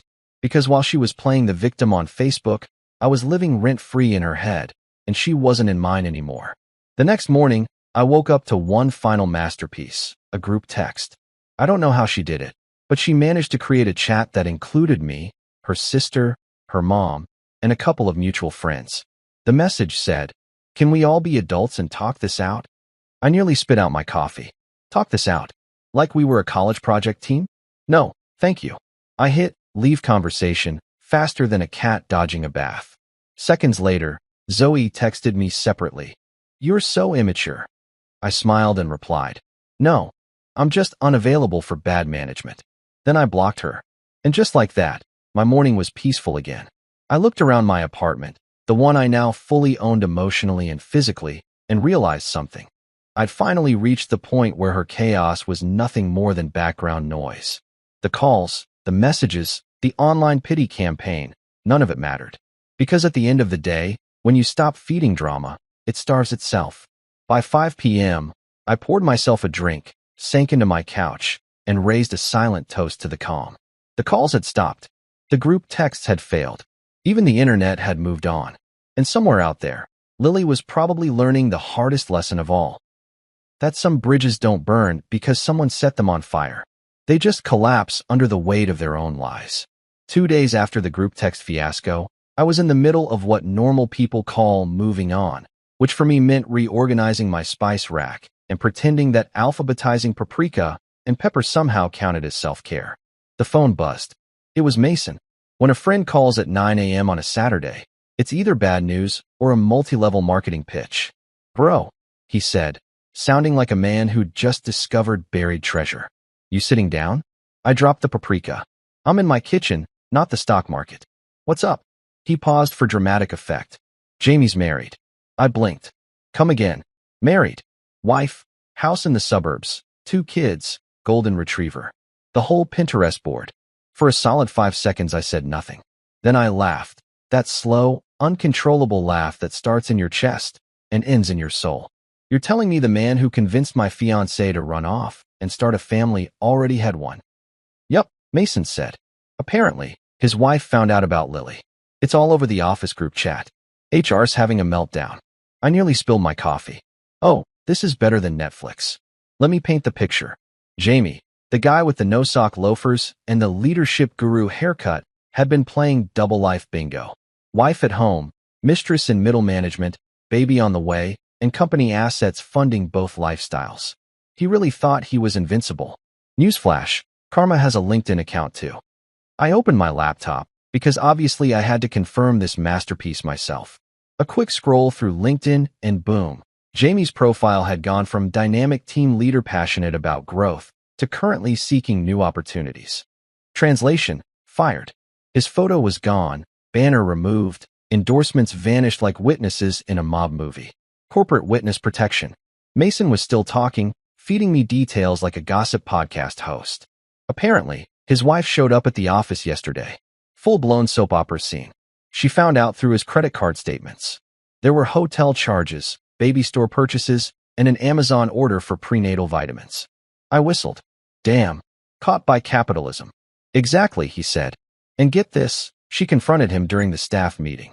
I almost fell out of my chair. In the meeting? Yup. She walked in with the receipts, literally, in a manila folder. Said, if you can explain this, I'll sit down. He couldn't. HR escorted him out 5 minutes later. I leaned back, savoring every syllable. So, Lily left me for a man who left his wife for her, only for him to get left by his wife and his job in the same hour. That's the chain of command, my friend, Mason said. Natural selection. After we hung up, I just sat there in the quiet, grinning at the irony. Life has a wicked sense of humor when you stop interrupting it. I imagined Lily in a cheap motel somewhere, scrolling through her phone, realizing the man she risked everything for couldn't even risk a divorce. Somewhere out there, she was learning that promotion came with no benefits, no dental, and definitely no 401k. By noon, the gossip had made its way to my phone through mutual friends. Bro, you hear about Jamie? Did you know Lily's ex works there too? This is wild. I just replied with the same 2 words every time. Karma delivers. I decided to treat myself. Drove to my favorite diner, ordered a bacon cheeseburger with extra fries, and toasted to poetic justice with a root beer float. The waitress, Sandy, looked at me and said, "You look like a man who just got good news." I smiled. Let's just say, the universe finally clocked in for overtime. She winked. Well, cheers to that, hon. While I ate, I scrolled through my phone again, half expecting another wave of frantic texts from Lily. Sure enough, there it was. A new number. Oliver, please call me. Everything's falling apart. I stared at it, dipped a fry in ketchup, and whispered, "Everything already fell apart, sweetheart. You just showed up late to the collapse." I didn't reply. Some lessons you let life teach for you. By the time I got home, the group chat was exploding again. Ryan had sent screenshots from an anonymous Reddit post. Someone claiming to be an employee at Jamie's company had written a full expose. Our department head got caught cheating with his assistant. Wife found out, HR's in chaos, and the intern from hell is crying in the parking lot. The comments were ruthless. This sounds like an HR nightmare. Girl, get a lawyer. Plot twist. She's pregnant. One commenter wrote, bet the fiancé she left is living his best life. I couldn't resist. I made an account and upvoted it. That evening, Mason came over again with a 6-pack, because apparently our friendship now ran on schadenfreude and beer. So what's the next move? He asked. Move. I said. There is no move. The game's already over. I won without playing. He laughed. You're handling this like a Bond villain.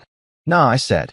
More like a retired superhero who doesn't come out of retirement unless it's tax deductible. We sat there on the balcony, watching the sunset, trading jokes about karma's impeccable timing.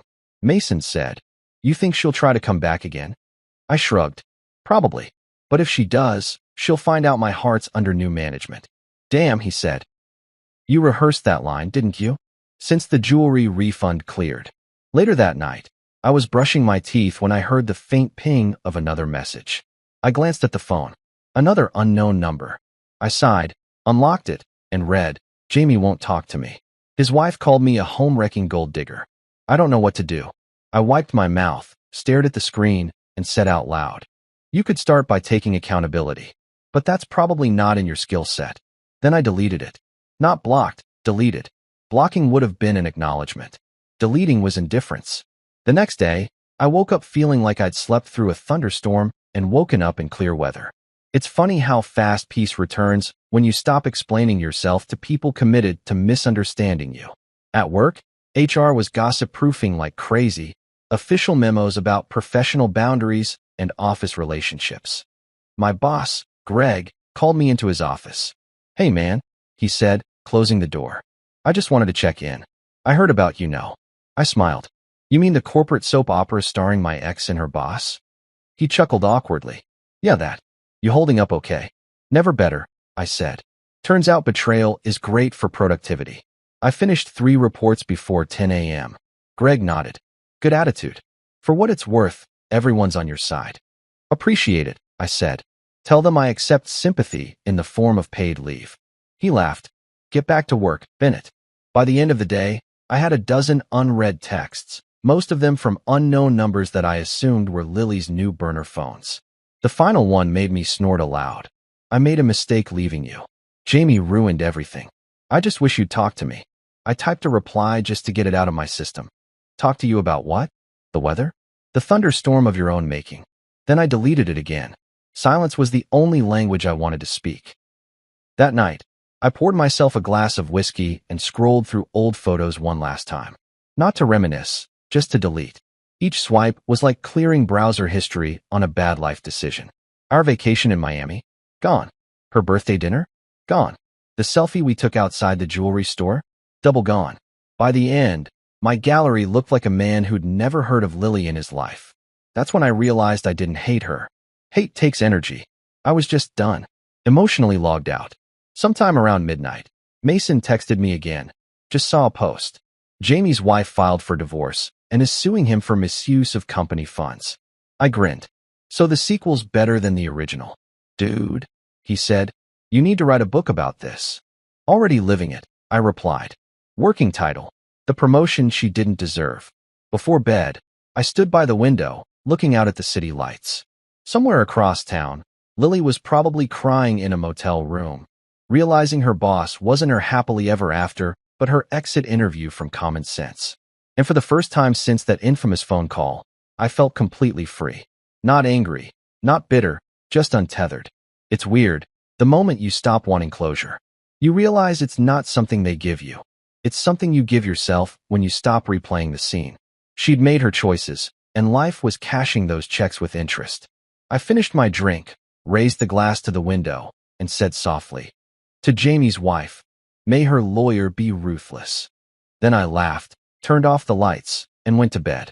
The next morning, I woke up to sunlight streaming through the blinds, the smell of fresh coffee, and the distinct feeling that the worst part of my life had quietly packed up and moved out.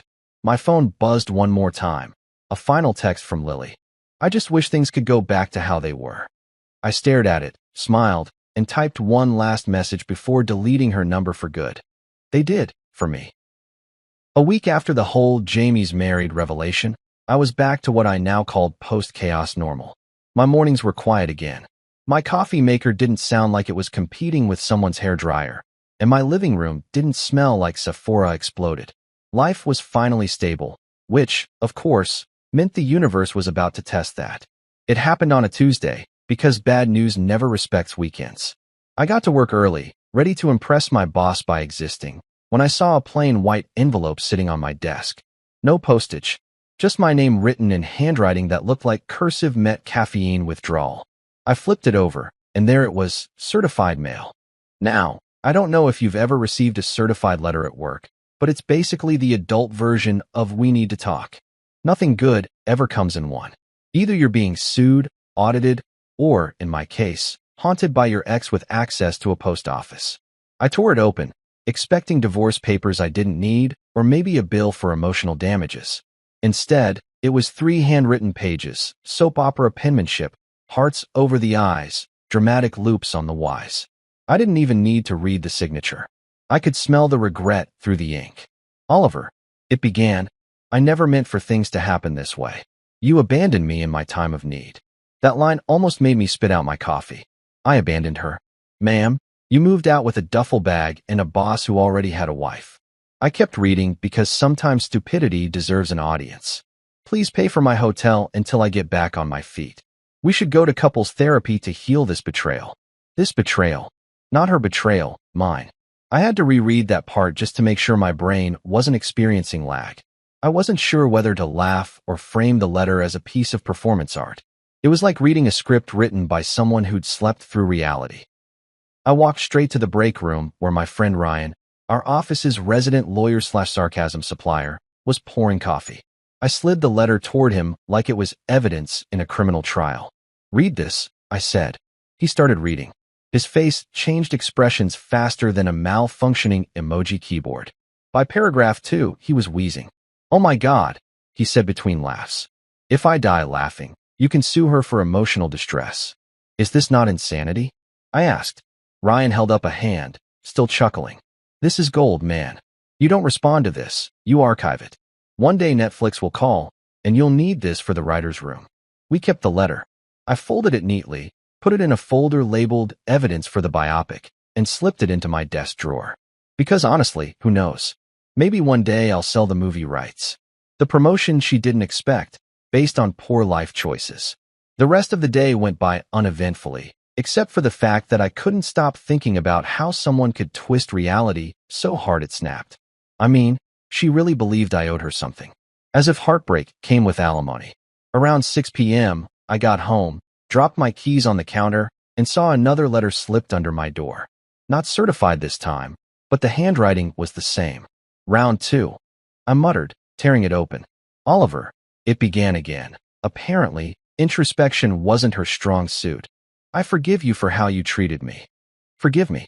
This woman had the nerve to turn my peace into a confessional. I know you acted out of pain. I still believe we're meant to be. God has a plan for us. I stared at the paper.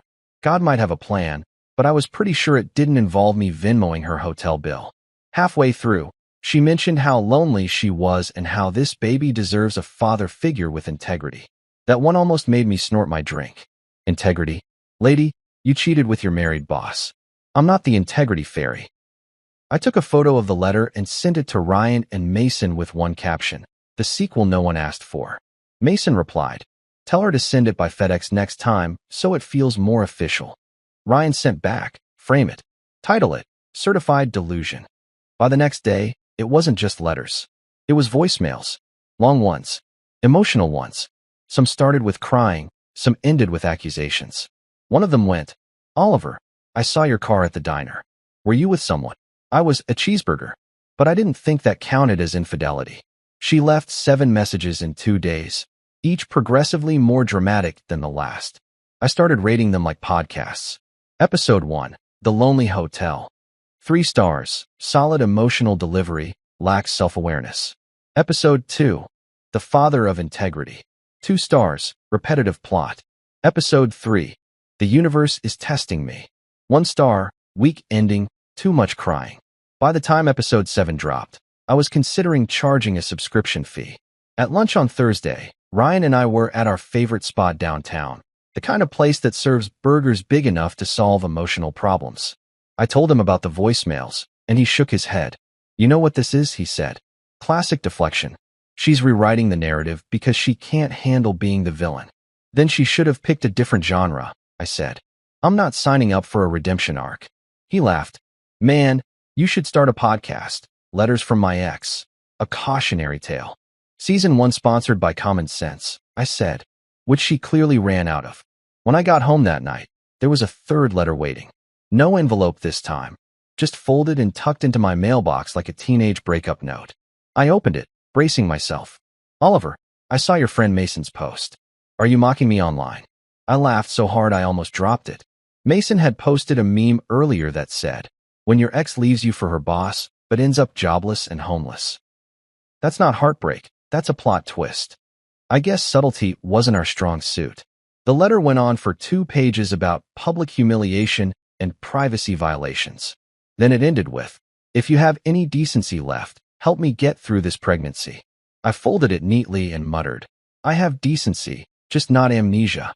The next morning, I stopped by the post office on my way to work. The clerk looked bored, probably thinking I was mailing bills or tax forms. Nope. I handed him a plain envelope addressed to Lily's Motel. Inside, 1 note, return to sender. Sincerely, Common Sense. For the rest of the week, I didn't hear from her. It was weird, like the calm after a hurricane, where you're not sure if it's really over or if the storm's just reloading. But on Saturday morning, another certified letter showed up. Apparently, she'd found a bulk discount on emotional postage. This one was shorter and even more dramatic. I'm leaving town, she wrote. You'll never hear from me again. You win. I smiled, sipped my coffee, and whispered, finally, a victory speech. But of course, the last line killed the vibe. Unless you want to talk before I go. Of course she had to add that. Drama never exits quietly.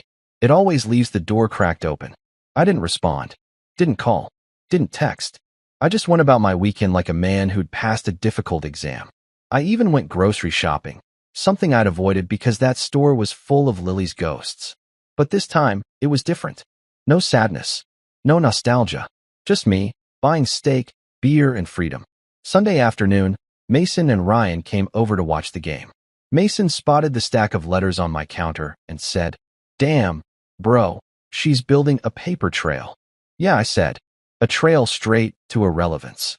Ryan picked one up, reading aloud dramatically. "We should go to therapy to heal this betrayal," he laughed. "Man, if this were a movie, the audience would boo her."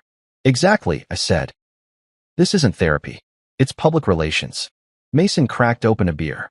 "So, what are you going to do with all of them?" "Keep them," I said. Proof that I survived the human equivalent of a pop-up ad. They both laughed, and for a moment, the air in my apartment felt lighter than it had in months.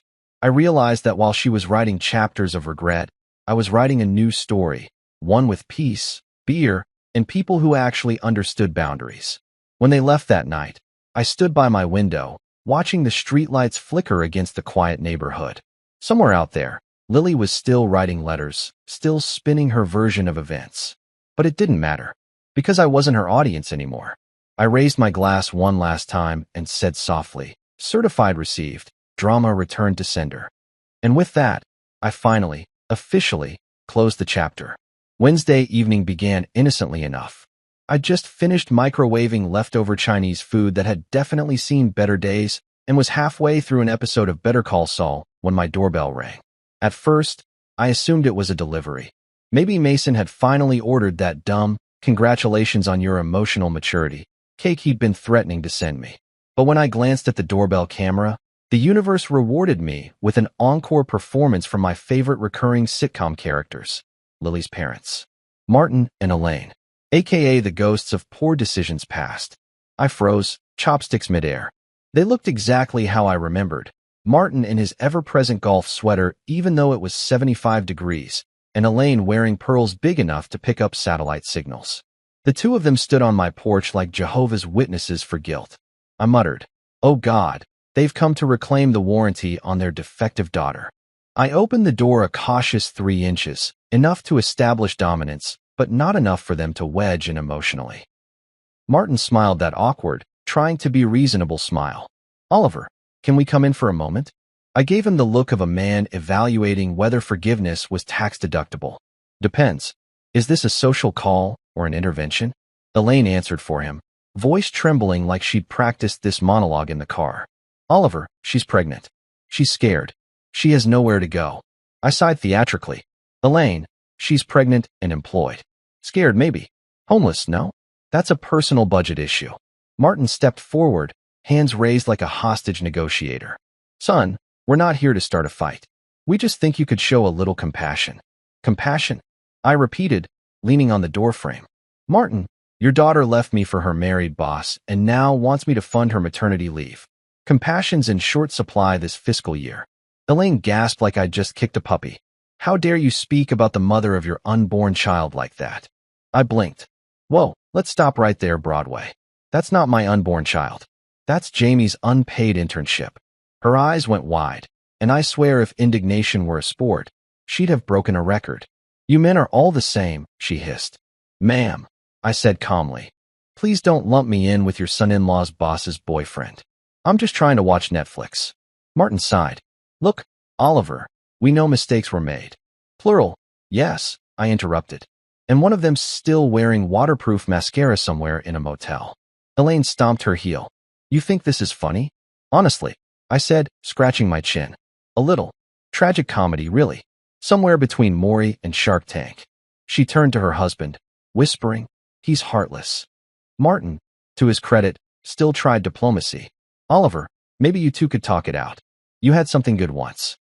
"Martin, the only thing we had in common was a Wi-Fi plan and matching toothbrushes, both of which are canceled." Elaine crossed her arms. "You'll regret this coldness one day." I smiled politely. Not as much as Lily regrets leaving me for a guy with a LinkedIn bio that starts with visionary. 30 minutes. That's how long they stayed. 30 full minutes of emotional spam. Pleading, scolding, guilt-tripping, looping back around to pleading again. I swear Elaine changed tactics like a telemarketer on commission. At one point, she even tried religion. What would Jesus do? She demanded. Probably not co-sign an Audi for adultery, I said. That one earned me a gasp loud enough to set off nearby car alarms. Martin tugged her arm. Let's go, honey. He's not ready. Translation, he's not buying what we're selling. When they finally retreated down the porch steps, I leaned against the doorway and raised my glass of water in salute. Cheers to boundaries, I said to the security camera. The camera blinked back, silently judging me, but I felt like I'd just defended the Alamo of personal peace. I went back inside, sat down, and realized my Chinese food was cold. Didn't even matter. The satisfaction was a meal in itself. About 20 minutes later, my phone buzzed. Text from Mason. Dude, saw a Facebook post from Lily's mom. You've officially been promoted to devil incarnate. I opened the link. Sure enough, Elaine had written a post that read like a Lifetime movie synopsis. My daughter's ex has turned his back on her in her time of need. Pregnant, abandoned, yet still strong. The comments section was pure chaos. Men these days have no hearts. Prayers for Lily. Stay strong, mama. I almost replied with, stay strong, just not in my living room. Instead, I screenshotted it from my growing digital scrapbook of delusion. Thursday morning at work, Ryan slid a coffee across my desk. Heard the in-laws made landfall. Yup, I said. They tried diplomacy. I countered with sarcasm. Successful mission? Complete. No casualties except maybe their faith in humanity. He laughed. You realize you're in the eye of a drama hurricane, right? Yeah, I said, sipping the coffee. But I built my house out of indifference. By noon, my phone started buzzing again. Not Lily this time, but mutual friends. Apparently, the parental pity tour had gone mobile. Elaine was calling anyone who'd ever liked one of our engagement photos. She's telling people you locked a pregnant woman out of your house, Ryan said, scrolling through his phone. I shrugged. Technically true. I locked a pregnant cheater out of my house. Context matters. He smirked. You ever think about going public? Set the record straight. No need, I said. The truth's like daylight. It shows up eventually. That night, though, I couldn't help imagining the dinner conversation at Casa Thompson. Elaine stirring her soup with righteous fury, Martin nodding like a hostage, Lily dabbing fake tears while scrolling through baby name apps for sympathy clicks. I could practically hear it. Mom, he won't even answer my calls. Sweetheart, men are weak. Dad, say something. Martin, pass the salt. The visual made me chuckle mid-beer.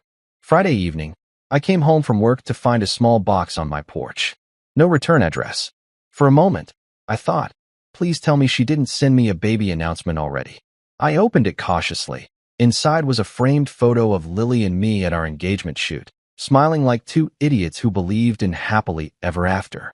The note taped to the back read, "Don't forget what you had." I stared at it for a good 10 seconds before tossing it straight into the recycling bin. Already recycled, I said out loud. An hour later, my phone buzzed again. This time, it was a voicemail from Martin. Oliver, I just want to say, Elaine's a little emotional. We just want peace. Maybe when the baby's born, you'll feel differently. I hit replay just to make sure I'd heard that right.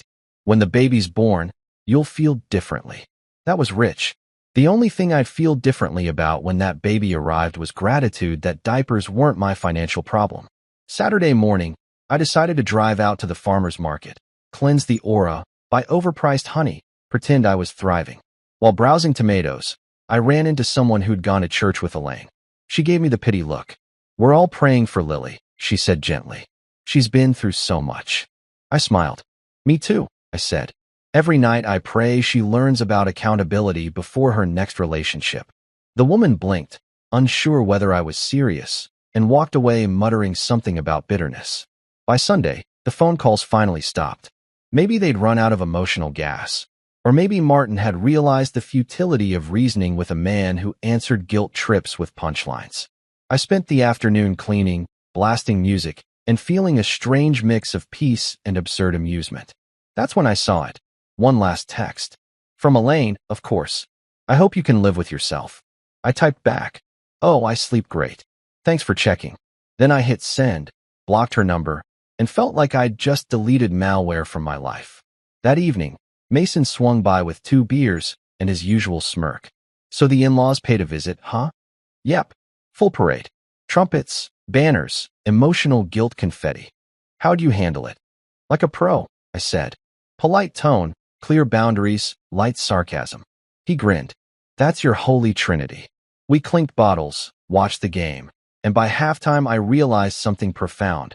The less I engaged with their drama, the smaller it got. Their narrative only thrived when I fed it energy, and I was officially on an emotional diet. Later, after Mason left, I stood by my window again, my unofficial therapy spot, and thought about how weirdly freeing it felt to say no. People act like refusing chaos makes you cruel, but honestly, it's the kindest thing you can do for yourself.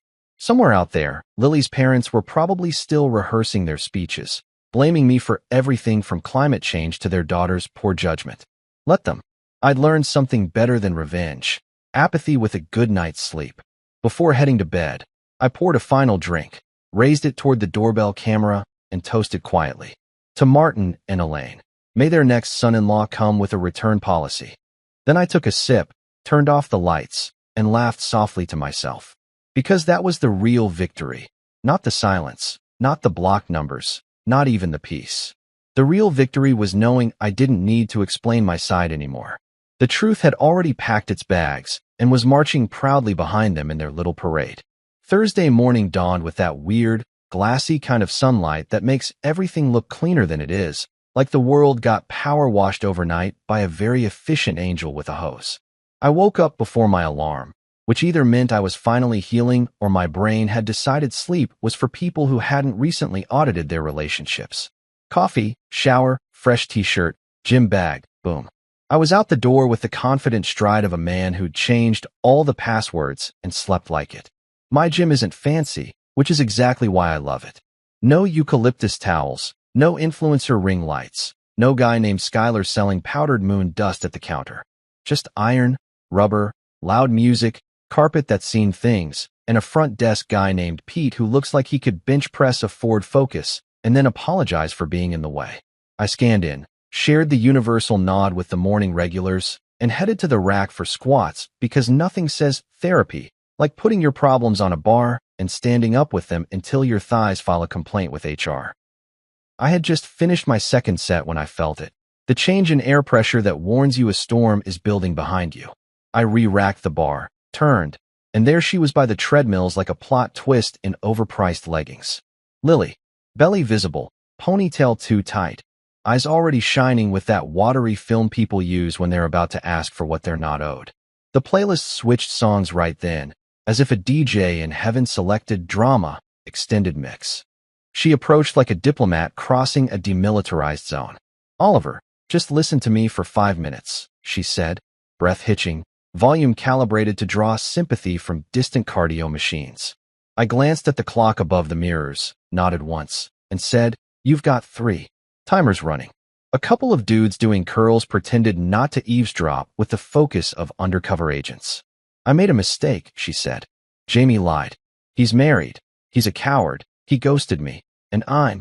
She gestured at her belly as if I might have missed the headline. "I'm trying to fix my life." "I believe you," I said and meant it. "I just don't believe on the fix." "You're cruel," she whispered, like an actress testing the microphone. "You changed the locks. You canceled everything. I felt like I didn't exist." "You do exist," I said. "Just not on my accounts." She flinched like the truth had sharp corners. "We shared a life. We shared a lease and a playlist," I said. "The life part requires honesty." Her jaw set. "So that's it. You're just going to lift weights and pretend none of this matters." "Not pretending," I said, grabbing my water bottle. I processed. "Now I'm squatting." She blinked at that, thrown off by the normalcy of it, like she expected violins, not chalk dust. "I'm scared," she said. "I don't have anywhere stable. My parents are unbearable. Jamie's wife threatened a restraining order if I text again. I keep waking up at 3 a.m. thinking I can't breathe." There it was. The tiny human truth under all the mess. For a moment, compassion flickered like a dashboard light.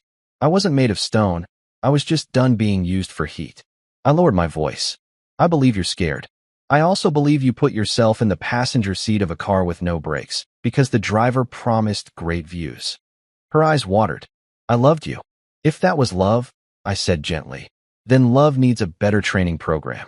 She studied my face for a long second, Maybe searching for the boy who used to bring her coffee and fix her LinkedIn typos. What happened to the guy who would have done anything for me? He learned the word no, I said. Turns out it's a full sentence. Pete wandered by, offered a cautious, everything okay here, like a bouncer at a poetry slam. I nodded. Lily sniffed, waved him away. We're fine, she said, and Pete hovered just long enough to make it clear he'd be nearby if fine changed its mind. Can you at least help me for a little while? She asked. Just until I'm stable. Pay the motel for 2 weeks. I'll figure the rest out. I wiped my hands on a towel and made myself say it plain, with no cleverness to hide behind. No, Lily. I'm not your emergency fund. I'm not your backup husband. I'm not the guy you come back to when the music stops. She inhaled sharply. I never thought you could be this cold. I'm not cold, I said. I'm done being warm to people who set fires. A trainer across the room yelled, "Drive through your heels," at a client, and the phrase echoed inside me. Heels. Yes. I rooted mine to the rubber floor. You need to talk to HR, I added. Yours, not mine. Talk to a lawyer. Make a plan. Get receipts. And stop turning your consequences into my responsibilities. Her lip trembled. I wanted a family. And I wanted a partner, I said. We both made wishes. Only one of us stole the coins. She stared at me with an anger that felt like grief wearing armor. So that's it. You're going to watch me suffer. I'm going to watch you grow, I said. Suffering is the part you can't skip. She laughed once, small and bitter. You're different. I'm honest, I said, which probably feels different. We stood in that fluorescent stalemate while the room breathed around us. Plates clanking, ropes slapping, fans humming their industrial lullaby. She finally said, I can't go to another gym. This one's close to my doctor. I'm not banning you from fitness, I said. I'm asking you to respect my peace. So you'll ignore me? She said. I will outwork the urge to respond, I said. It's a muscle. I'm training it. Something in her posture sagged, the fight draining like air from a tire. Do you ever think about the baby? She asked, quiet, almost childlike. Every time I choose mercy over revenge, I said. I don't drag your name online. I don't tell my mother the worst stories. I don't send those screenshots to your aunt. That's me thinking about the baby, keeping the world a fraction softer than I want to. She looked startled at that, like she hadn't considered restraint as a gift. Then help me, she said, one last Hail Mary. Please. I am helping, I said. I'm telling you the truth to your face. She wiped her cheeks, annoyed with her own tears. You sound like a therapist. Can't afford one, I said. Spent my refund on dumbbells. That almost made her smile, and for a second the past wobbled into focus. Movie nights, chilly Sundays, the way she used to tuck her feet under my thigh when she was cold.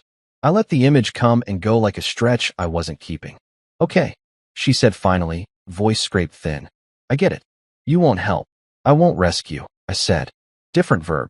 She nodded, a stiff little motion of surrender, and turned toward the treadmills like a soldier dismissed. Halfway there, she pivoted back. One more thing, she said. Why are you so calm? Because I rehearsed this scene in my head 100 times, I said. And in every version, I picked me. She held my gaze, then gave the barest nod and walked away. I watched her step onto a treadmill, press buttons with the jittery decisiveness of someone trying to outrun a feeling, and I went back to the rack. The bar felt heavier, of course it did. Clarity always weighs more than hope. I chalked my hands, ducked under, lifted, and thought about form. On the fourth set, Pete drifted close again. You good, man? He asked softly. I'm better than I used to be, I said. Which is the whole point of this place, right? He grinned. Progress over ego, he said, patting the rack. Let me know if you need a spot. Between sets, I watched the room the way you do when your heart has calmed down enough to see other people again. A woman deadlifting her body weight like she'd made an appointment with gravity and refused to be late. An older guy on the rower, keeping time with quiet dignity. Two teens laughing too loud and learning what their bones were built for. Life, stubborn and sweaty, going on. I moved to pull-ups, then farmer's carries, letting the work rinse whatever residue the conversation left behind. By the time I hit the sled, breath coming in organized fires, I felt like a person with edges again. Lily had shifted to a slow incline walk, eyes on some far point only she could see. Good. Let her stare at the horizon. Everybody needs one. That was enough. 3 months after the gym showdown of the century, life had finally gone quiet enough that I could hear my own thoughts again, and they sounded suspiciously like smooth jazz. No surprise visits, no handwritten manifestos, no late-night voicemails demanding closure. Just me, my coffee, and an ever-expanding playlist called Songs for People Who Dodged a Bullet. Things were good. So, naturally, that's when karma decided to drop by wearing heels and holding receipts. It started with a text from Mason. "Bro, you sitting down?" I replied, "It's 9 a.m. on a Saturday. Define sitting." He sent a screenshot of a social media post from a coworker at Lily's old company.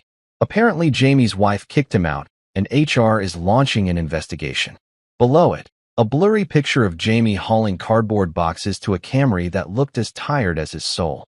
Caption: "Corporate scandal hits our office again, #leadership goals." I laughed so hard I almost spilled my coffee. Almost. See, karma doesn't send you an email first. It just quietly sits in the corner, waiting for the right dramatic lighting. And when it shows up deluxe edition. Jamie's wife had apparently gone full detective mode, found out about the affair and the company funds he used for business dinners, and decided her next move was divorce plus public humiliation. According to Mason, she'd even changed the locks and spray-painted Team Wife on the garage door. Subtle? No. Satisfying?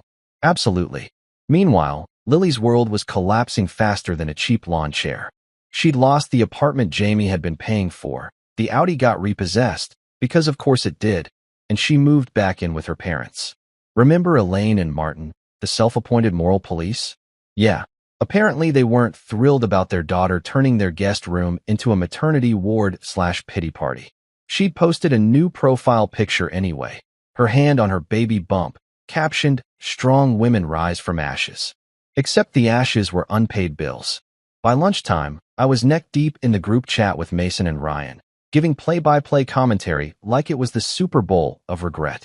Mason: "Dude, she sold the Audi sound system on Marketplace for $150. Ryan: "She's posting cryptic quotes like, 'People change when you stop funding their Netflix.'" Me: "Poetic. Tragic. Budget-friendly."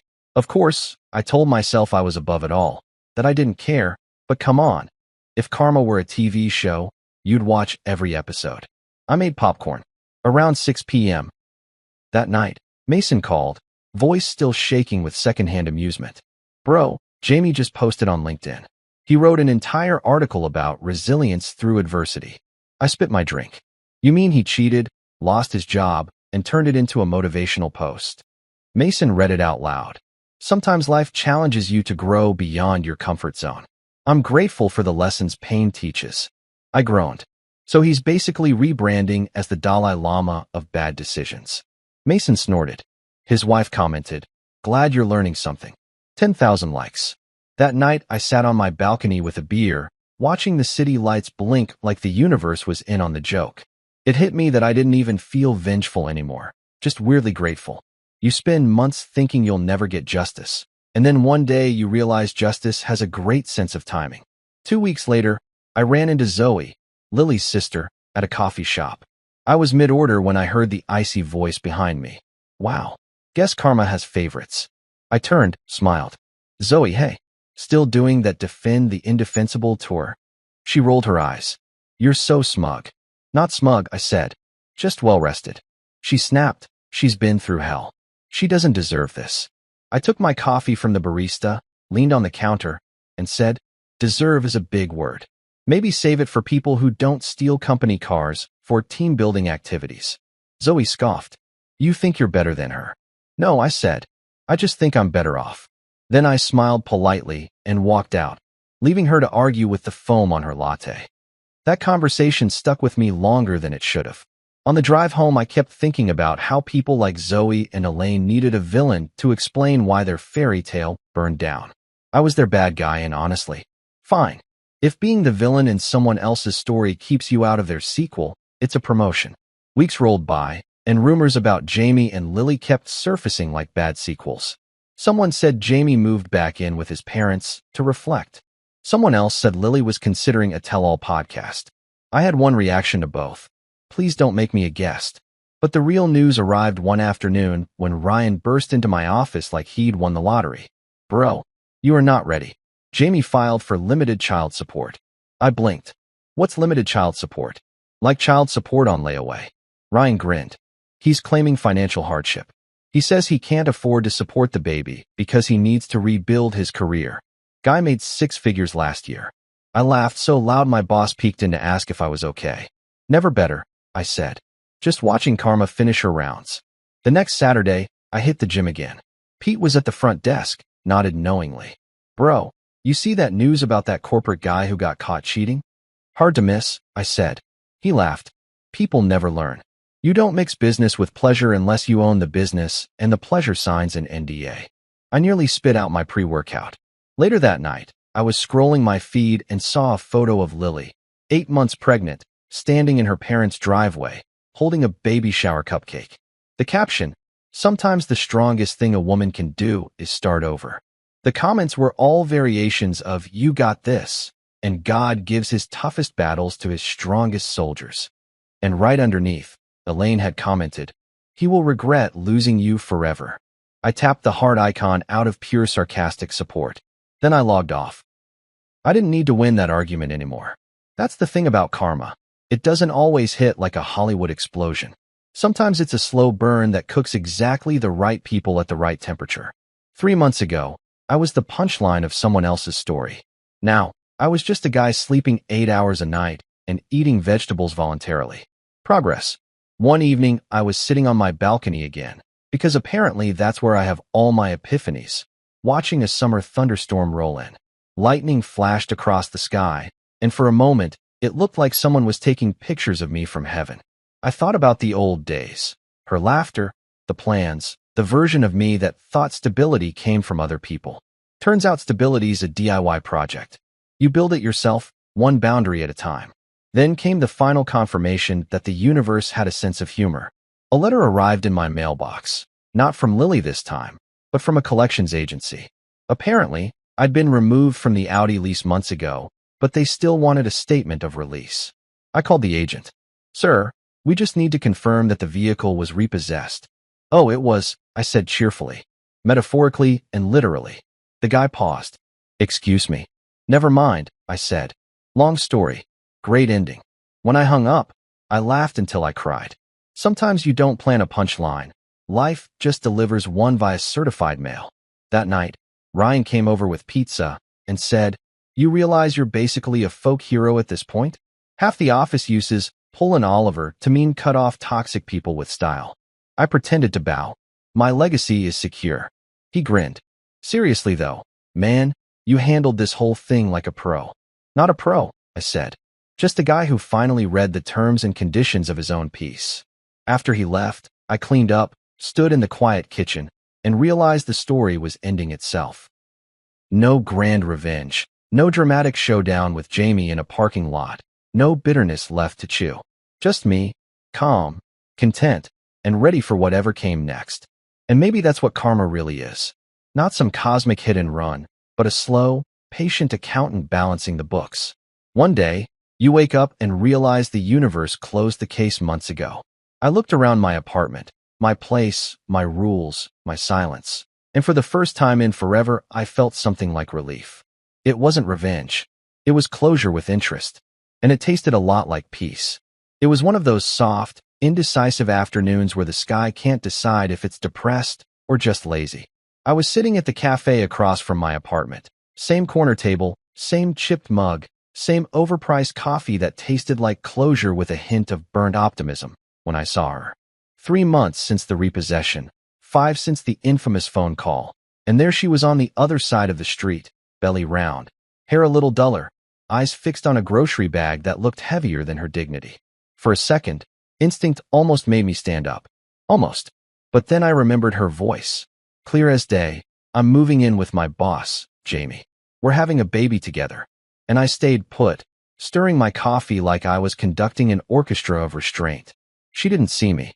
Or maybe she did and pretended not to.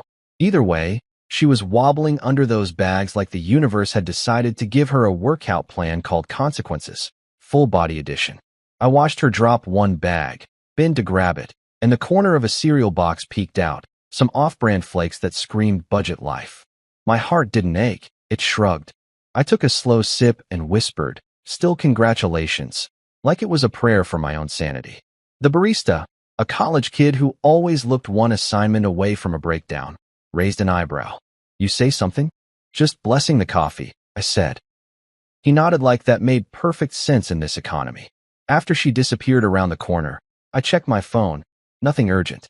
No new crises, no passive-aggressive messages, no relatives performing sympathy theater online.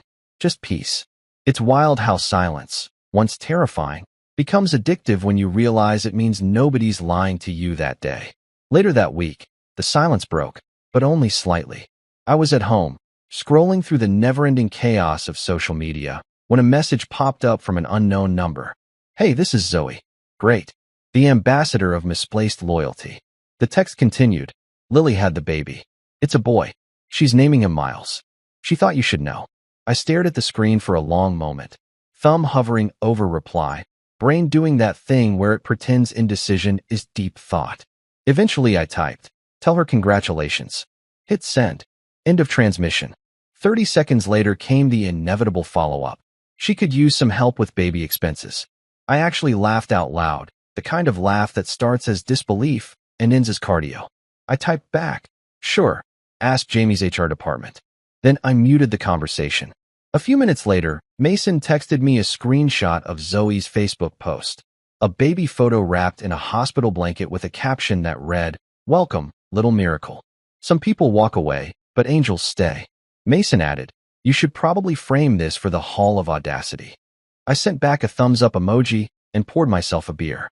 The truth is, I didn't even feel angry. Just detached. Like watching a rerun of a show you used to love before realizing every plot twist was lazy. I scrolled through the comments. Elaine had written, "Proud Nana. God restores what the devil steals." And Martin had dropped a single heart emoji like an absentee landlord of emotions. I didn't comment, obviously, but I did think, yeah, God restores, just not your daughter's credit score. The next morning, I woke up earlier than usual, sunlight sneaking through the blinds. It was one of those rare mornings where you feel like the world's giving you a soft restart. I made pancakes, real ones this time, not the protein kind I used to choke down when I thought I was being disciplined. Halfway through flipping the last one, my phone buzzed. A number I didn't recognize, but something told me to pick up. "Oliver," a tired voice said. It was her. "Lily." I could hear hospital machines beeping faintly in the background, the murmur of nurses. She sounded smaller somehow. "Hey," I said evenly, setting the spatula down. "I just wanted to tell you, he's healthy. Miles. 7 pounds, 6 ounces.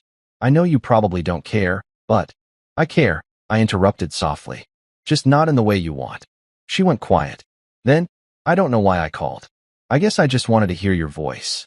"That's nostalgia," I said. "It tricks you into thinking you missed the person when you actually just missed the piece before they broke it." She sniffled. "You always have a quote ready, don't you?" "Comes with surviving you," I said. A faint laugh escaped her, genuine but tired. "You hate me." "No," I said. "I outgrew you." We sat in silence for a few seconds, the kind that stretches like taffy. Then she said, "Jamie's not around. He said he needs to rebuild." "Whatever that means." "It means you should stop expecting rescue missions," I said. "I know," she whispered. Sometimes I wish things were simple again." "Simple," I repeated, almost smiling. "Simple was before you confused ambition with affection." That one landed. I heard it in her breathing. She finally said, "You really won't ever forgive me, will you?" "I already did," I said. "That's why I'm not angry anymore."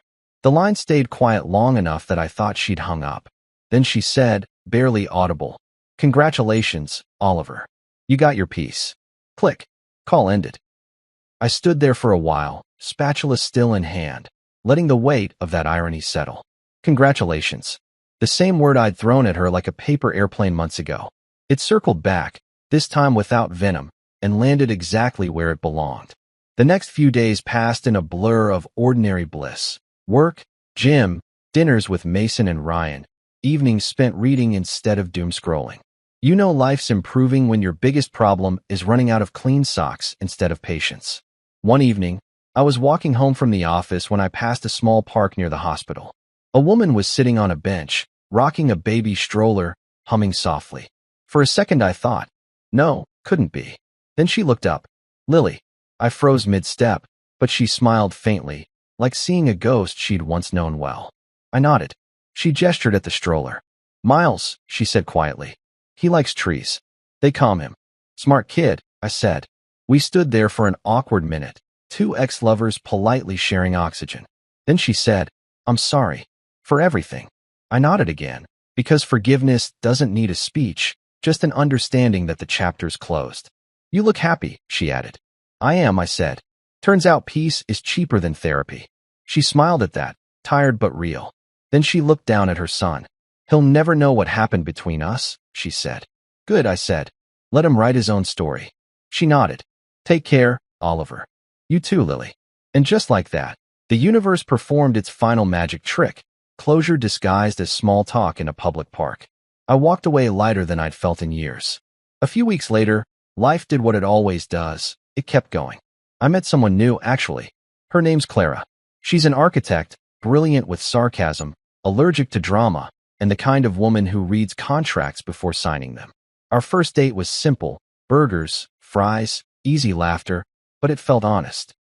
I told her about my last relationship in broad strokes. No bitterness, just facts.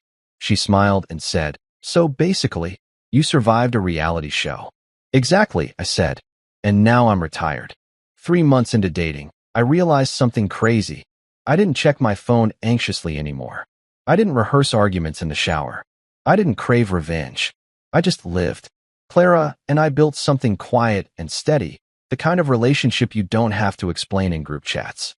One night, we were sitting on my balcony, my sacred spot, sharing a bottle of wine. She leaned her head on my shoulder and said, You ever think about the people who hurt you? Sometimes, I said, but not to miss them, just to remember how far I've come. She nodded. Then cheers to distance. We clinked glasses, and I swear the city lights winked in agreement.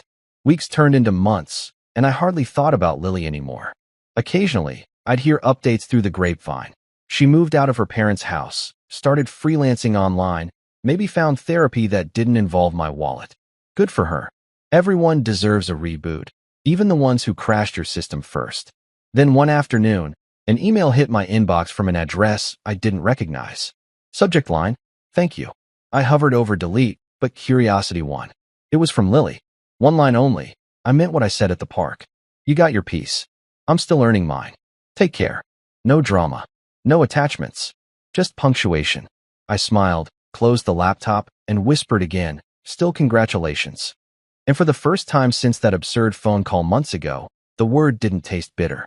It tasted done.